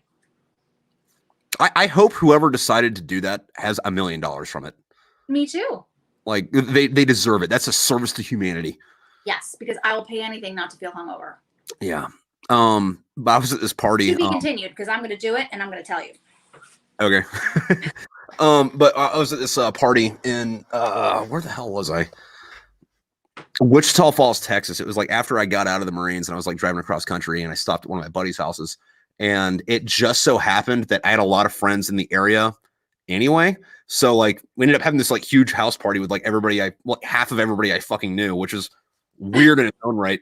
But my buddy's wife was in the Air Force, and she's like, well, hey, if you guys are having a party, I'm gonna invite all my friends anyway. So all these Air Force people show up, and you know, like 3 hours into the party, like each of us have drank a fucking 12-pack, and then like we're gonna actually start drinking now. And the Air Force people are like, okay, so we've had like 2 glasses of wine. What the fuck's wrong with y'all? Like roll around to like midnight. It gets to the point where like, my buddy gave us all fucking IVs, and we're like walking around IV, like holding it up, and then like trying to drink at the same time. And then none of us else knew how to do it. And Cassandra, my medic friend that, you know, brought the IVs, like she was like too drunk to do it on herself, and so like looked like heroin addict, like all up and down. And then like she like disappeared for a bit, and then like we went to go find her, and she's in the bathtub, right, with the IV in her fucking foot, going, I knew I could fucking do this. Oh, and we're like, that's way too much. Are you good? She's like, I need a beer. I'm like, okay, all right. That's way too much. No. But all the Air Force people were just like, what? You're monsters. They weren't going to drink that much, and they were going to have an IV? Yeah. No, that's not gangster. No. No. Although that is kind of like one of those funny things, because like what determines what is gangster or manly or whatever is what is more likely to kill you. Anything that I wouldn't do, that's gangster.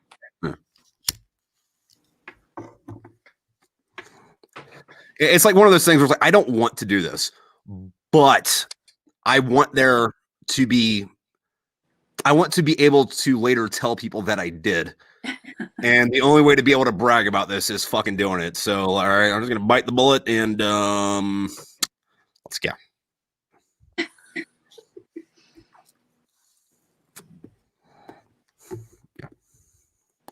Crazy party stories.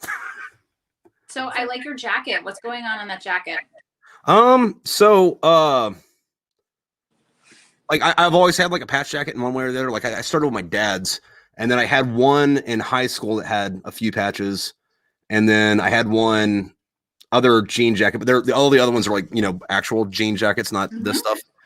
I had one out of high school until like 2014 or 15, and I had to retire that one, even though I loved it and I had it taken everywhere.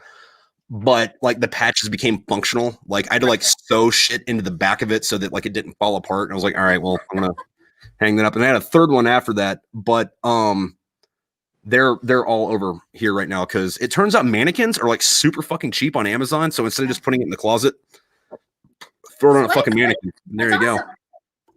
But this one I had to get like 2 jackets for where we're at now because I'm in Pennsylvania and it's colder than fuck half the year, and the other half the time it's like it's warm, but it's not so warm that you can't wear a jean jacket. So I have like a summer one and a winter one. This is my winter one because it's more of a thicker thing. But all the battalions I fucking deployed with, and then like, that's awesome. That's like my thing for like my books, and then I got a few more on the back, but I don't know what the shit they are. Yeah. So that's awesome. And then like I got a werewolf guy somewhere, and then that dude, it's one of my buddies. We were in Afghanistan together, and he got out of the Marines not too long after that, but then like started fucking like a rap career, and like he's like high level 2nd tier celebrity. So that's cool. Yeah. Well, he's got a bunch of albums out now, and like I don't even like rap, but I like his stuff, because he actually has somebody playing the instruments instead of going beat beat beat beat beat. Let me rap over this. So what am I, like a 30 tier celebrity? I don't know. Like you're semi Twitter famous though, right? I know people say that to me all the time, and I'm like, I feel like my stuff is the same as it was in 2015. Like, I'm just complaining. People are like, how do you have so many followers? I'm like, I don't know. I guess people like hearing me complain. Like, I don't. Yeah. I don't understand the algorithm at all, because like, I don't know. Fucking, like like I'm on all the fucking platforms. Like, I have a meme page that's got like a lot of fucking followers, but every time I post anything about me on it, like it's like I look at the analytics, like this was seen by 300 people, nobody liked it. Okay, cool. Let me get back to the meme. So like no one knows that that's me. But then like my shit was like, if I get like 80 likes on a post, I'm having a good fucking day. You know what I mean? Yeah. So, but then like other weird shit will happen where somebody will send me a screenshot and they're like, hey, who should do this? And I'm like, oh, the Smokepit Fairy Tales guy. I'm like, oh, they don't know me, but they thought of me a little bit. So I guess that's kind of so. I don't know how, like, I wake up and I have like 50 new followers every day, and I'm like, I can't even follow this many people back. Like, Twitter doesn't let me follow more than like 20 people back a day. I'm like, I think I'm considered a big account by now. Like, I should be able to follow more people back. So I don't know like how anything works. Yeah, I'm kind of weird on the follow back thing, because like it really depends on what it is. Like if it's it depends on what your shit's like. Like Twitter's a little bit different. Like it's like, okay, are you funny or not? Or like, are you interesting? Or are you just complaining about this, that, or whatever? Fuck it. But like, Instagram or fucking TikTok or fucking whatever, it's like I'm gonna scroll through your page. Like, first off, if you don't have anything in here, I'm not following you back, because like that's just a fucking number at this point, and you're not contributing to my experience being on my phone. Yeah. But then after that, it's like I have to at least think you're like half interesting, or like be hot. Like so for me, for Twitter, like I'll go through and I'll try and scroll all the way down to the last person I followed back and then go up. Mhm. And I'll read your bio and I'll see if you have a picture. If you don't have a picture or a great bio, I'm not following you back, or something that I think catches my eye. Because a lot of them are like bot accounts or just whatever's. But Instagram, like I'll let anyone follow me, Mhm. but following back, I don't know. Like sometimes I'll request to follow people back, but I feel like too, like my Instagram is to like promote my Twitter and my OnlyFans. Yeah. And I feel like some people, I don't want to like overstep and like, I don't want people to think I'm, OnlyFans and like porn is going to be like liking their posts with their baby. You know what I mean? Like I like to kind of keep that a little, like if you want me to follow back, I will, but I don't like to get too. Yeah, and I guess that could be like an issue. Hey, look, we squeezed out 7 pounds of joy today. And here's like whatever Amy, like with her boobs out, like, oh, cute.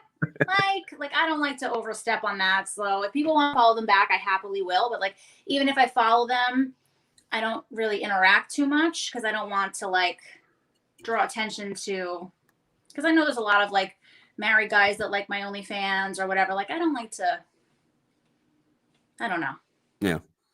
Yeah, and it's that weird fucking right. Twitter I think is a different platform because I'm just talking like. Yeah. Yeah, no, and like, that's another fucking like thing too that like I guess I don't want to say I didn't think about, but doesn't always like compute for shit because like my wife is very fucking supportive about this shit, and then I was like, she was like, hey, so who are you talking to? I'm like, some like chick that shows her boobs on the internet. She's like, so you're gonna see some boobs? I'm like, well, I'm streaming it to YouTube, so hopefully not, so my video doesn't get taken down. But I mean, like, here's her shit. She's like, oh, okay, all right, cool. I know my boyfriend was like, are you gonna show your boobs tonight? Like, what's going on? How's this work? I'm like, no, we're just chatting. Yeah. He's like, okay. Yeah. But it's good that he's supportive of that though. He is. And I wouldn't have done it if he wasn't. And for me, I definitely like the male perspective. He's the one that's like, I think you should show a little more. I think you should do this. You should give people what they want. And like, he definitely kind of pushes me out of my comfort zone, which I want. I don't, I like that male perspective. And, he definitely is very supportive. I wouldn't have ventured into this if he was uncomfortable with it. Right. He's more great with it than I am. And I'm like, I don't know, maybe I should be like a little more covered or whatever. He was like, nah, that's not what they want. What does he take you? Or does he help with the photography then, or? Not my like still photos, but we have made a few videos together. Okay. That he's been a part of, but he definitely gives me suggestions, or he's like, oh, I like that one. He's like, oh, what's today's picture? What's this with that? And he was like, oh, he's my biggest fan. So I'm definitely lucky that way. But when this first started, I had been kind of hearing this whole kind of just chatting in my mind about an OnlyFans and like monetizing my Twitter. Yeah. At that point I had like 90 something fans. And so I talked to him about it. I'm like, I think I'm going to start this page, a subscription page. And, I be in lingerie and bikini and maybe topless, whatever. And he was like, okay, whatever you think. And I really didn't think it would be anything that it is now. So I did a lot of research. I had a really good friend that helped me. And I took a lot of photos. I stockpiled a lot of photos so I wouldn't get behind and just kind of tested the waters. And in my OnlyFans, if you scroll all the way back, you can kind of see like my evolution. Like I was being very like flirty, but still covered and like just, not really putting myself like, out there. Now, like just like, here we are, like. But so I launched it on like a Monday, and by Wednesday I had like 2,000 subscribers. Dude, and nice. I was like, I'm like, babe, remember like I talked about like launching this thing? He's like, yeah. I'm like, it kind of blew up. He's like, what are you talking about? I'm like, I just like, I have 2,000 subscribers and I made $50,000. And he was like, what? I was like, I don't know what happened right now. So it was really funny and like this whole crazy, it wasn't 50,000 at that time, but right. It was a lot of money at that time. Not anything that I had ever expected. And it just kind of evolved into this whole thing. And, I've always been a sexual person, and to have kind of this outlet to express myself has been really fun. But it's wild to see like how far it's come. Like I did not expect this whirlwind of attention. I really didn't. It's good though. I mean, if it's fucking working, then it's fucking working. Yeah, I mean, it's awesome. I love it. It's, you know, everyone's been so positive and fun and engaging, and like, it's awesome. No, I do have a question about that though.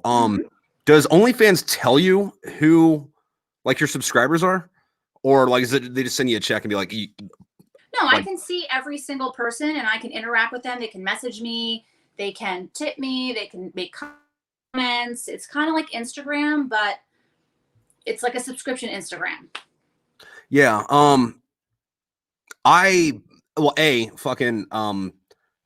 Is there a fucking app for that? Because I like looked for it and like I can get it on the desktop. There's not an app, but you can put like I have on my phone like a icon that I can go directly to the website. Okay. But there's not like an app. The thing with like it showing people's whatever, like you ever like run into anybody like, oh, I haven't seen you since middle school. This isn't weird. No one from my real life, like there's people that follow me on Twitter, like not even 5 people. There's maybe 5 people that I've known growing up or like from my life that follow me on Twitter. So obviously they know about OnlyFans, but not anybody. I've never like run into anybody from Twitter or anything as of yet. All right. Yeah. I mean, I checked it out, you know, because I was researching the show, but I'm like, fair warning, you're gonna see my boobs. No, not boobs. Those are terrible. Who would have those? Oh my god. No, but yeah, no, I do think that's kind of like a weird thing about that though, is like everybody's like, not everybody, but like a lot of society at large is uncomfortable with fucking nudity, and it's like, do you keep your clothes on in the shower? Like, right? You go to the beach and you wear a bikini. Yeah, like how's that? Yeah, I love that too. I mean, for me and my page, I equate it with stripping. I mean, yes, I have offered content that's a little XXX, but for most part, it's, you know, it's lingerie, it's bikini, it's topless, it's nude, and I know a lot of great strippers. My friends were strippers. I see nothing wrong with it. Yeah. But I was gonna say I fucking love that like contrast where it's like, oh, you're in a swimsuit, that's okay. It's like, oh, you're in your underwear, you fucking put a fucking goddamn shirt on. Right. You know? It's like what's the difference? You see the same stuff. Like exactly. You know, like is it bad because this doesn't have seashells on it or something? Like what's up? Exactly. You know, and my boyfriend, he said it best. He's like, listen, you're smart, you're beautiful, you're witty. He's like, if you can make money off that, why wouldn't you? And I'm like, that's a great okay. Like so far it's been good. Fun. When it stops being fun, I won't do it anymore. I mean that's probably fucking the good way to look at it, because you know it's all about the entertainment factor, and if you don't enjoy what you're doing, then why fucking do it? I'm very lucky though, because I have 100,000 followers on Twitter that were curious about me, so I had a little more push than the average person starting at OnlyFans. Right. So you can't really compare, you know, one person starting one as opposed to another person starting one, because you know I've kind of been out there for a long time. Yeah. Yeah, and I guess it also like with that, you know, yeah, it does depend on like, because you have that like boost that it brings you over, which is one of those things that I always fucking hate, is that when it's like, get on a new platform, how do I get big on this platform? Bring your followers from this other place. I'm like, I don't have followers at that other fucking place. You have to, you have to. And people ask me too, they're like, how did you get so many followers on Twitter? And my advice that I always give everyone is, listen, it takes time. You have to tweet your own stuff. You have to retweet other people, and you have to follow other people so they'll follow you back, and stay out of drama. Don't be annoying. Don't start arguments. Just be cool. I don't know about staying out of drama though. I have most of my followers for getting into drama. Well, however, then that works for you. But like, it's not like I'm gonna get in the comment section and be a dick. It's like you're doing something stupid. I'm gonna write a song about it and like make a really stupid video, and then like, oh, so here's fucking 500 new followers. Yeah, dude, that dude's a dick. I'm like, all right, that works. But you have to find your niche. Like some people, you know, it's about their art. Some people it's about being funny.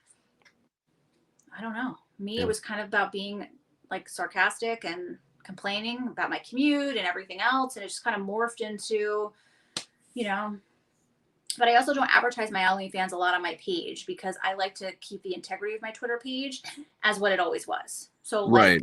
I really try to keep my OnlyFans advertising like once a month or just here and there because I enjoy being funny. I Yeah. enjoy being witty and being sarcastic and being complaining about something.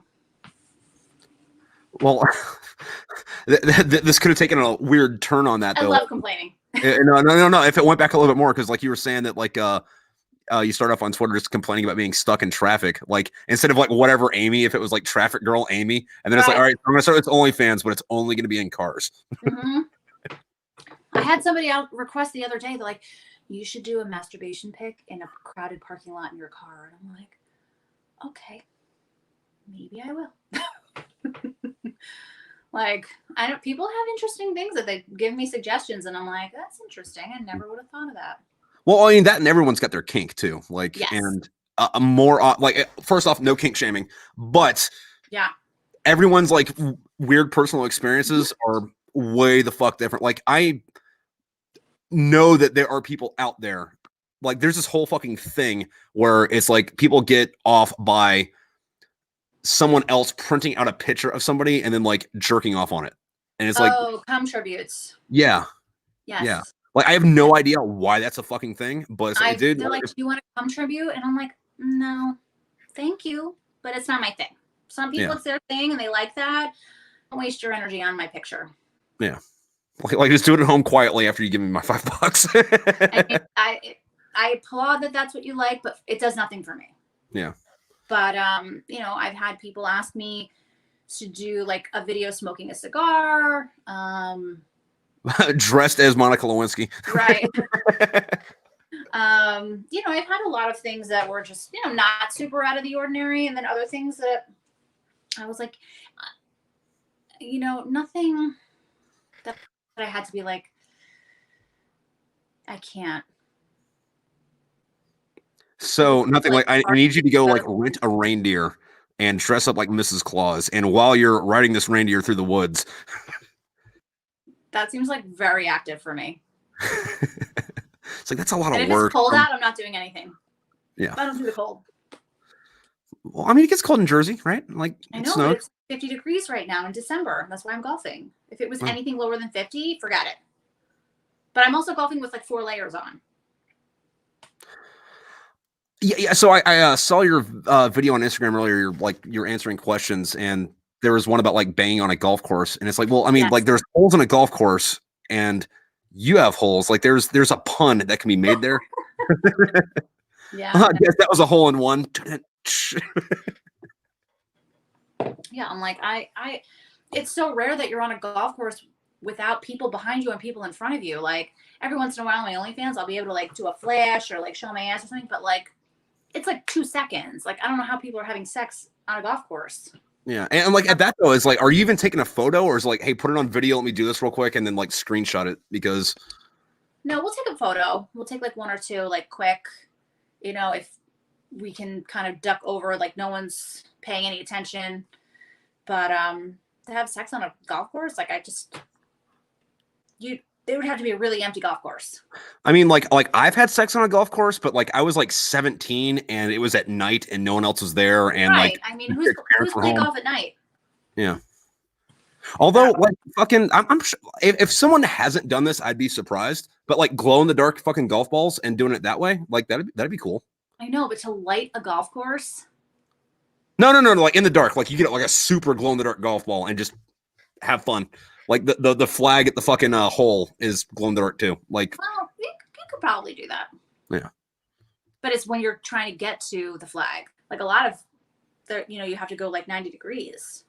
So like you start off and you can't see the flag. You have to like figure out, are you going right or left? So this may be a better putt idea then. That might be better. What happened to putt? Is that still fucking around? Because like I haven't seen any putt parks in like forever. Golf? Yeah. They're everywhere. Maybe it's just where I'm at then. We don't call them putt here. We call them miniature golf. But they're everywhere. I guess it's like a It's like the soda. number one first date thing for like young kids. Yeah. Well, I guess it's like a soda versus pop Yes. argument. We call it soda. Like you can't buy liquor or wine at a grocery store here or you can only buy it in a designated liquor store. Yeah, same thing here. Which fucking freaked me the fuck out. Not freaked me out, but like I had like a god damn it fucking moment when I moved up here for that because I spent most of my 20s in California and you could buy fucking Jack Daniels at a Walmart. Right. And working in New York and going into like a Dwayne Reed or, just the corner store and you can buy Corona, you can buy anything in the next to like the Hallmark cards. And that was so bizarre to me because I didn't grow up like that. Like it's weird, even going on vacation, like to the Carolinas or whatever, and going to the grocery store and you can get everything and your beer and wine in the grocery store is like so bizarre to me. Yeah, no, here it's like the liquor store is the liquor store. They have liquor. That's it. There's a package store that has beer, but only like 24 racks and up.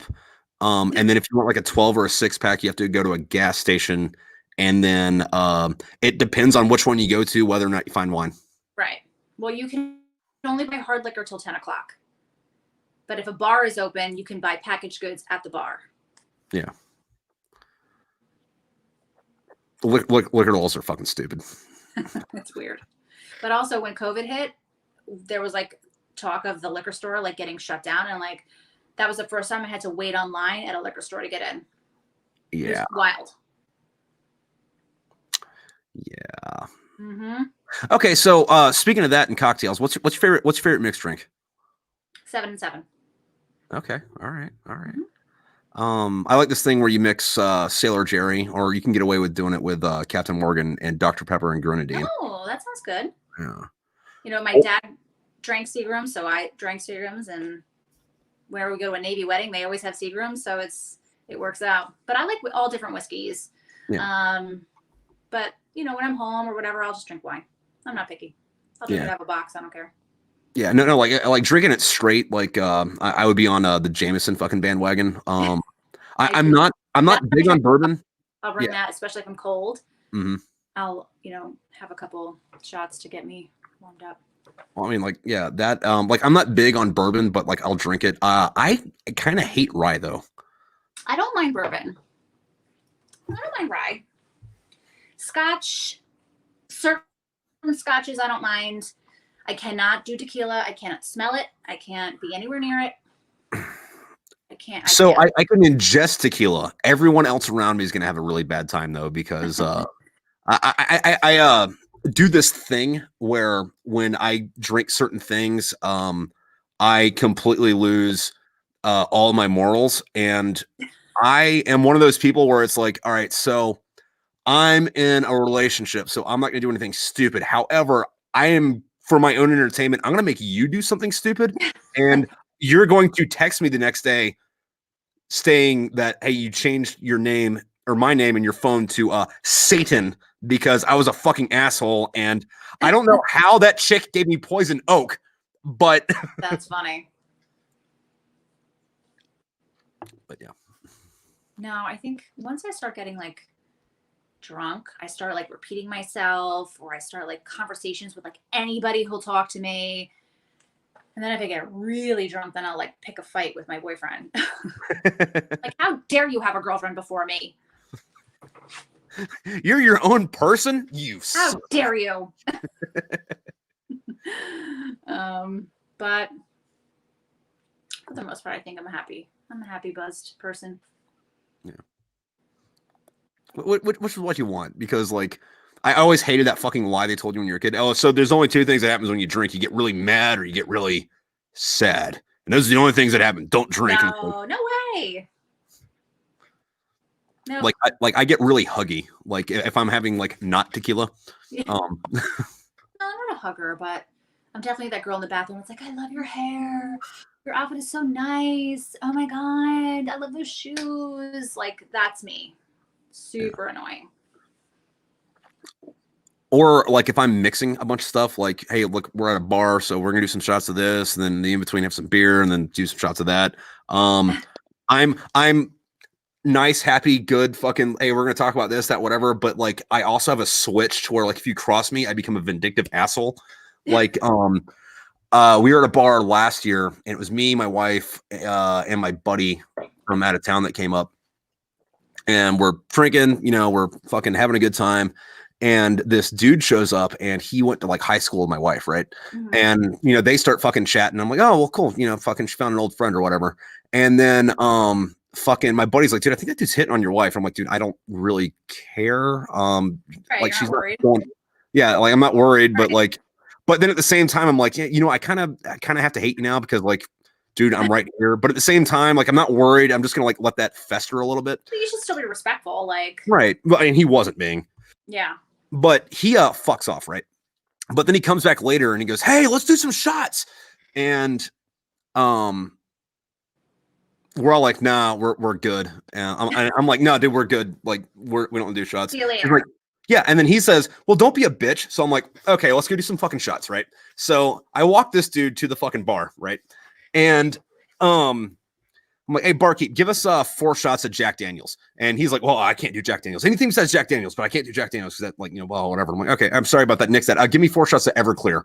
And then he goes, "But." I'm like, "Well, don't be a bitch, right?" And he goes, "Okay." So we get all these 4 shots of Everclears. Are we going to take these back to the table? I'm like, no, 2 for me, 2 for you. Like, they don't get this. This is a me and you thing. So like the blood left this dude's fucking face, right? So I take my shot of Everclear, the first one. And then he takes half of his, puts the glass down and pukes. And then the fucking bouncer grabbed him and drug him out. And then like everyone's like watching us because like this bar is like the size of a really big living room. Like it's not a big place. Yeah. And so everyone's watching me. So I finish his half a shot and then shoot the other 2 and then like light a cigarette. And I'm like, yeah, I'm cool, right? And then like I'm just like waiting, like, stop looking at me, stop looking at me, stop looking at me. And as soon as they stop looking at me, I fucking like ditch the cigarette, go to the bathroom, puke my fucking brains out. Yeah. You just did 4 shots of fucking Everclear and come back out and light another cigarette. I'm like, yeah, I'm cool. What's up, guys? Oh my god. So like, don't hit on my wife and call me a bitch in a bar, or else. Right. That's so rude. Yeah. But that's funny. Yeah. Yeah. I can't do shots. I can't shoot them back. Yeah. I collect it in my mouth and then swallow it. I usually am like, no shot for me. I can't. Yeah, I can't shoot him. It's like, yeah, get him in and then swallow. But like, I can't do the fucking thing either where, how people can like open up the back of their throat and just like drink. I can't do that. Yeah. No, I can't do that. Nope. Dude, and I've tried. I've like practiced. Like, I'm gonna do this. Nope, ain't happening. Yeah, I know. And I can't drink like super sugary cocktails. Like, don't give me a Malibu Bay Breeze. Don't give me like Sex on the Beach, or I can't do anything super sour apple. Or I can't do any of that. I really like fruity pink girly drinks. Like I don't make them at home, but like if I'm somewhere that like has them, I'm going, yeah, all right, fuck it, let's go. Yeah, no, everyone always, because I guess 7 and 7 is like considered like an old man drink. So I'd go out with my friends and I'm like, I need 2 Malibu Bay Breezes, I need a sour apple martini, and a 7 and 7. And people are like, what? Do you want that with your whiskey sour, long lady? And I'm like, yeah, I know.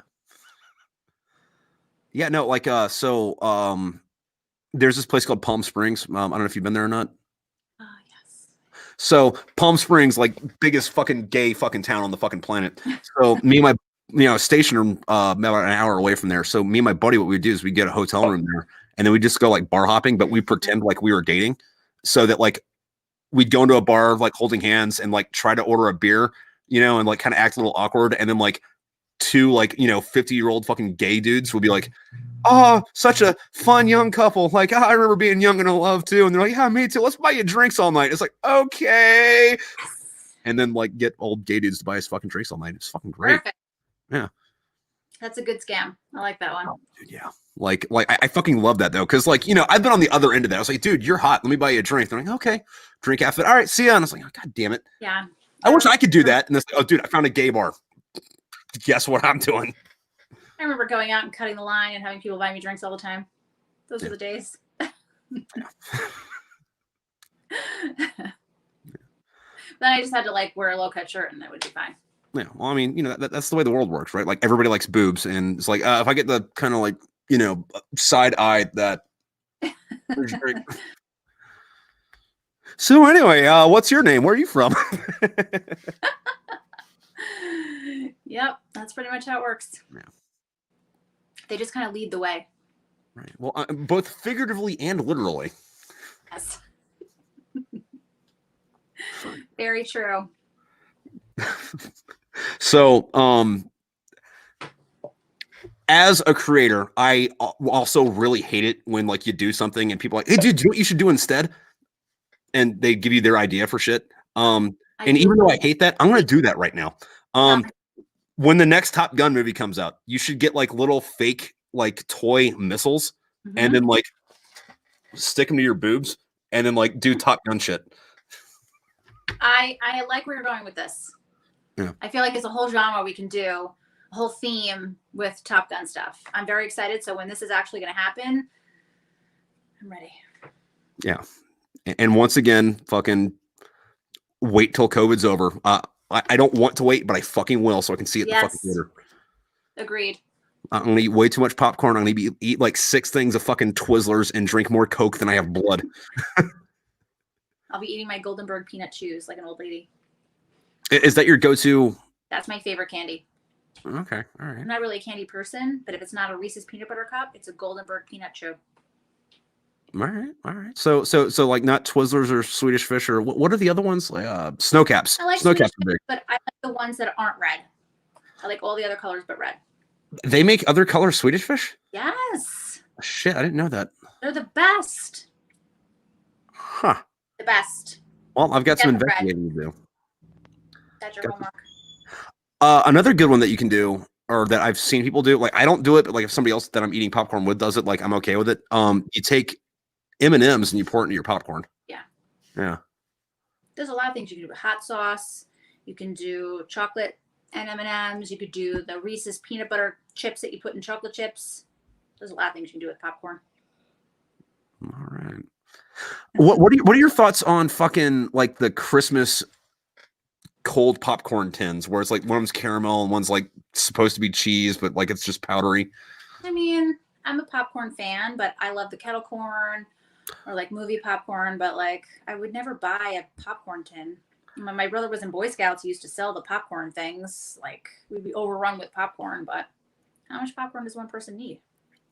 All of it. I worked at a movie theater in high school, and at the end of the night, you have to throw all that popcorn away because all the stuff that's left over. Stale. Yeah. So what most of us would do is like, all right, so this is either going to the dumpster or it's coming home. So what we would do is me and my fucking hoodlum fucking little friends is we'd like save popcorn, like trash bags full of fucking popcorn for weeks until we had like a whole thing of it. And then what we would do is we just go like cover somebody's front porch with it.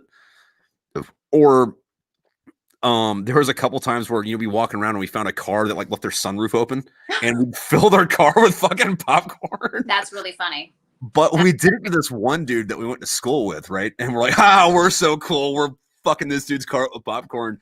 And like 2 days later, we see this dude driving around town in the car full of popcorn, just like munching on all he's driving. And we're like, that's awesome. Fuck, that did not go the way we wanted it to go.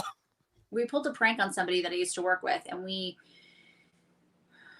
made like a saran wrap sleeve that filled the door, and we filled it with popcorn. So when he opened the door, it looked like his office was completely filled floor to ceiling with popcorn. Yeah. That was definitely fun. Shenanigans. Yes. Shenanigans. All right. Well, on that, Amy, we're a little bit over our time limit, but thank you for coming on. We're gonna have to do this again sometime. I had a good time. Thanks so much for having me. I had a blast. Yeah, and can you tell the people at home where we can find whatever, Amy? Yes, you can find me on Twitter, Instagram, and OnlyFans, all with the same handle at Whatver_Amy. So WHATEVAH_AMY. Definitely check me out and say hi. Yeah, so go check her out. In the meantime, you have a good night and a good rest of your weekend. And thanks so much. You too. Catch you around.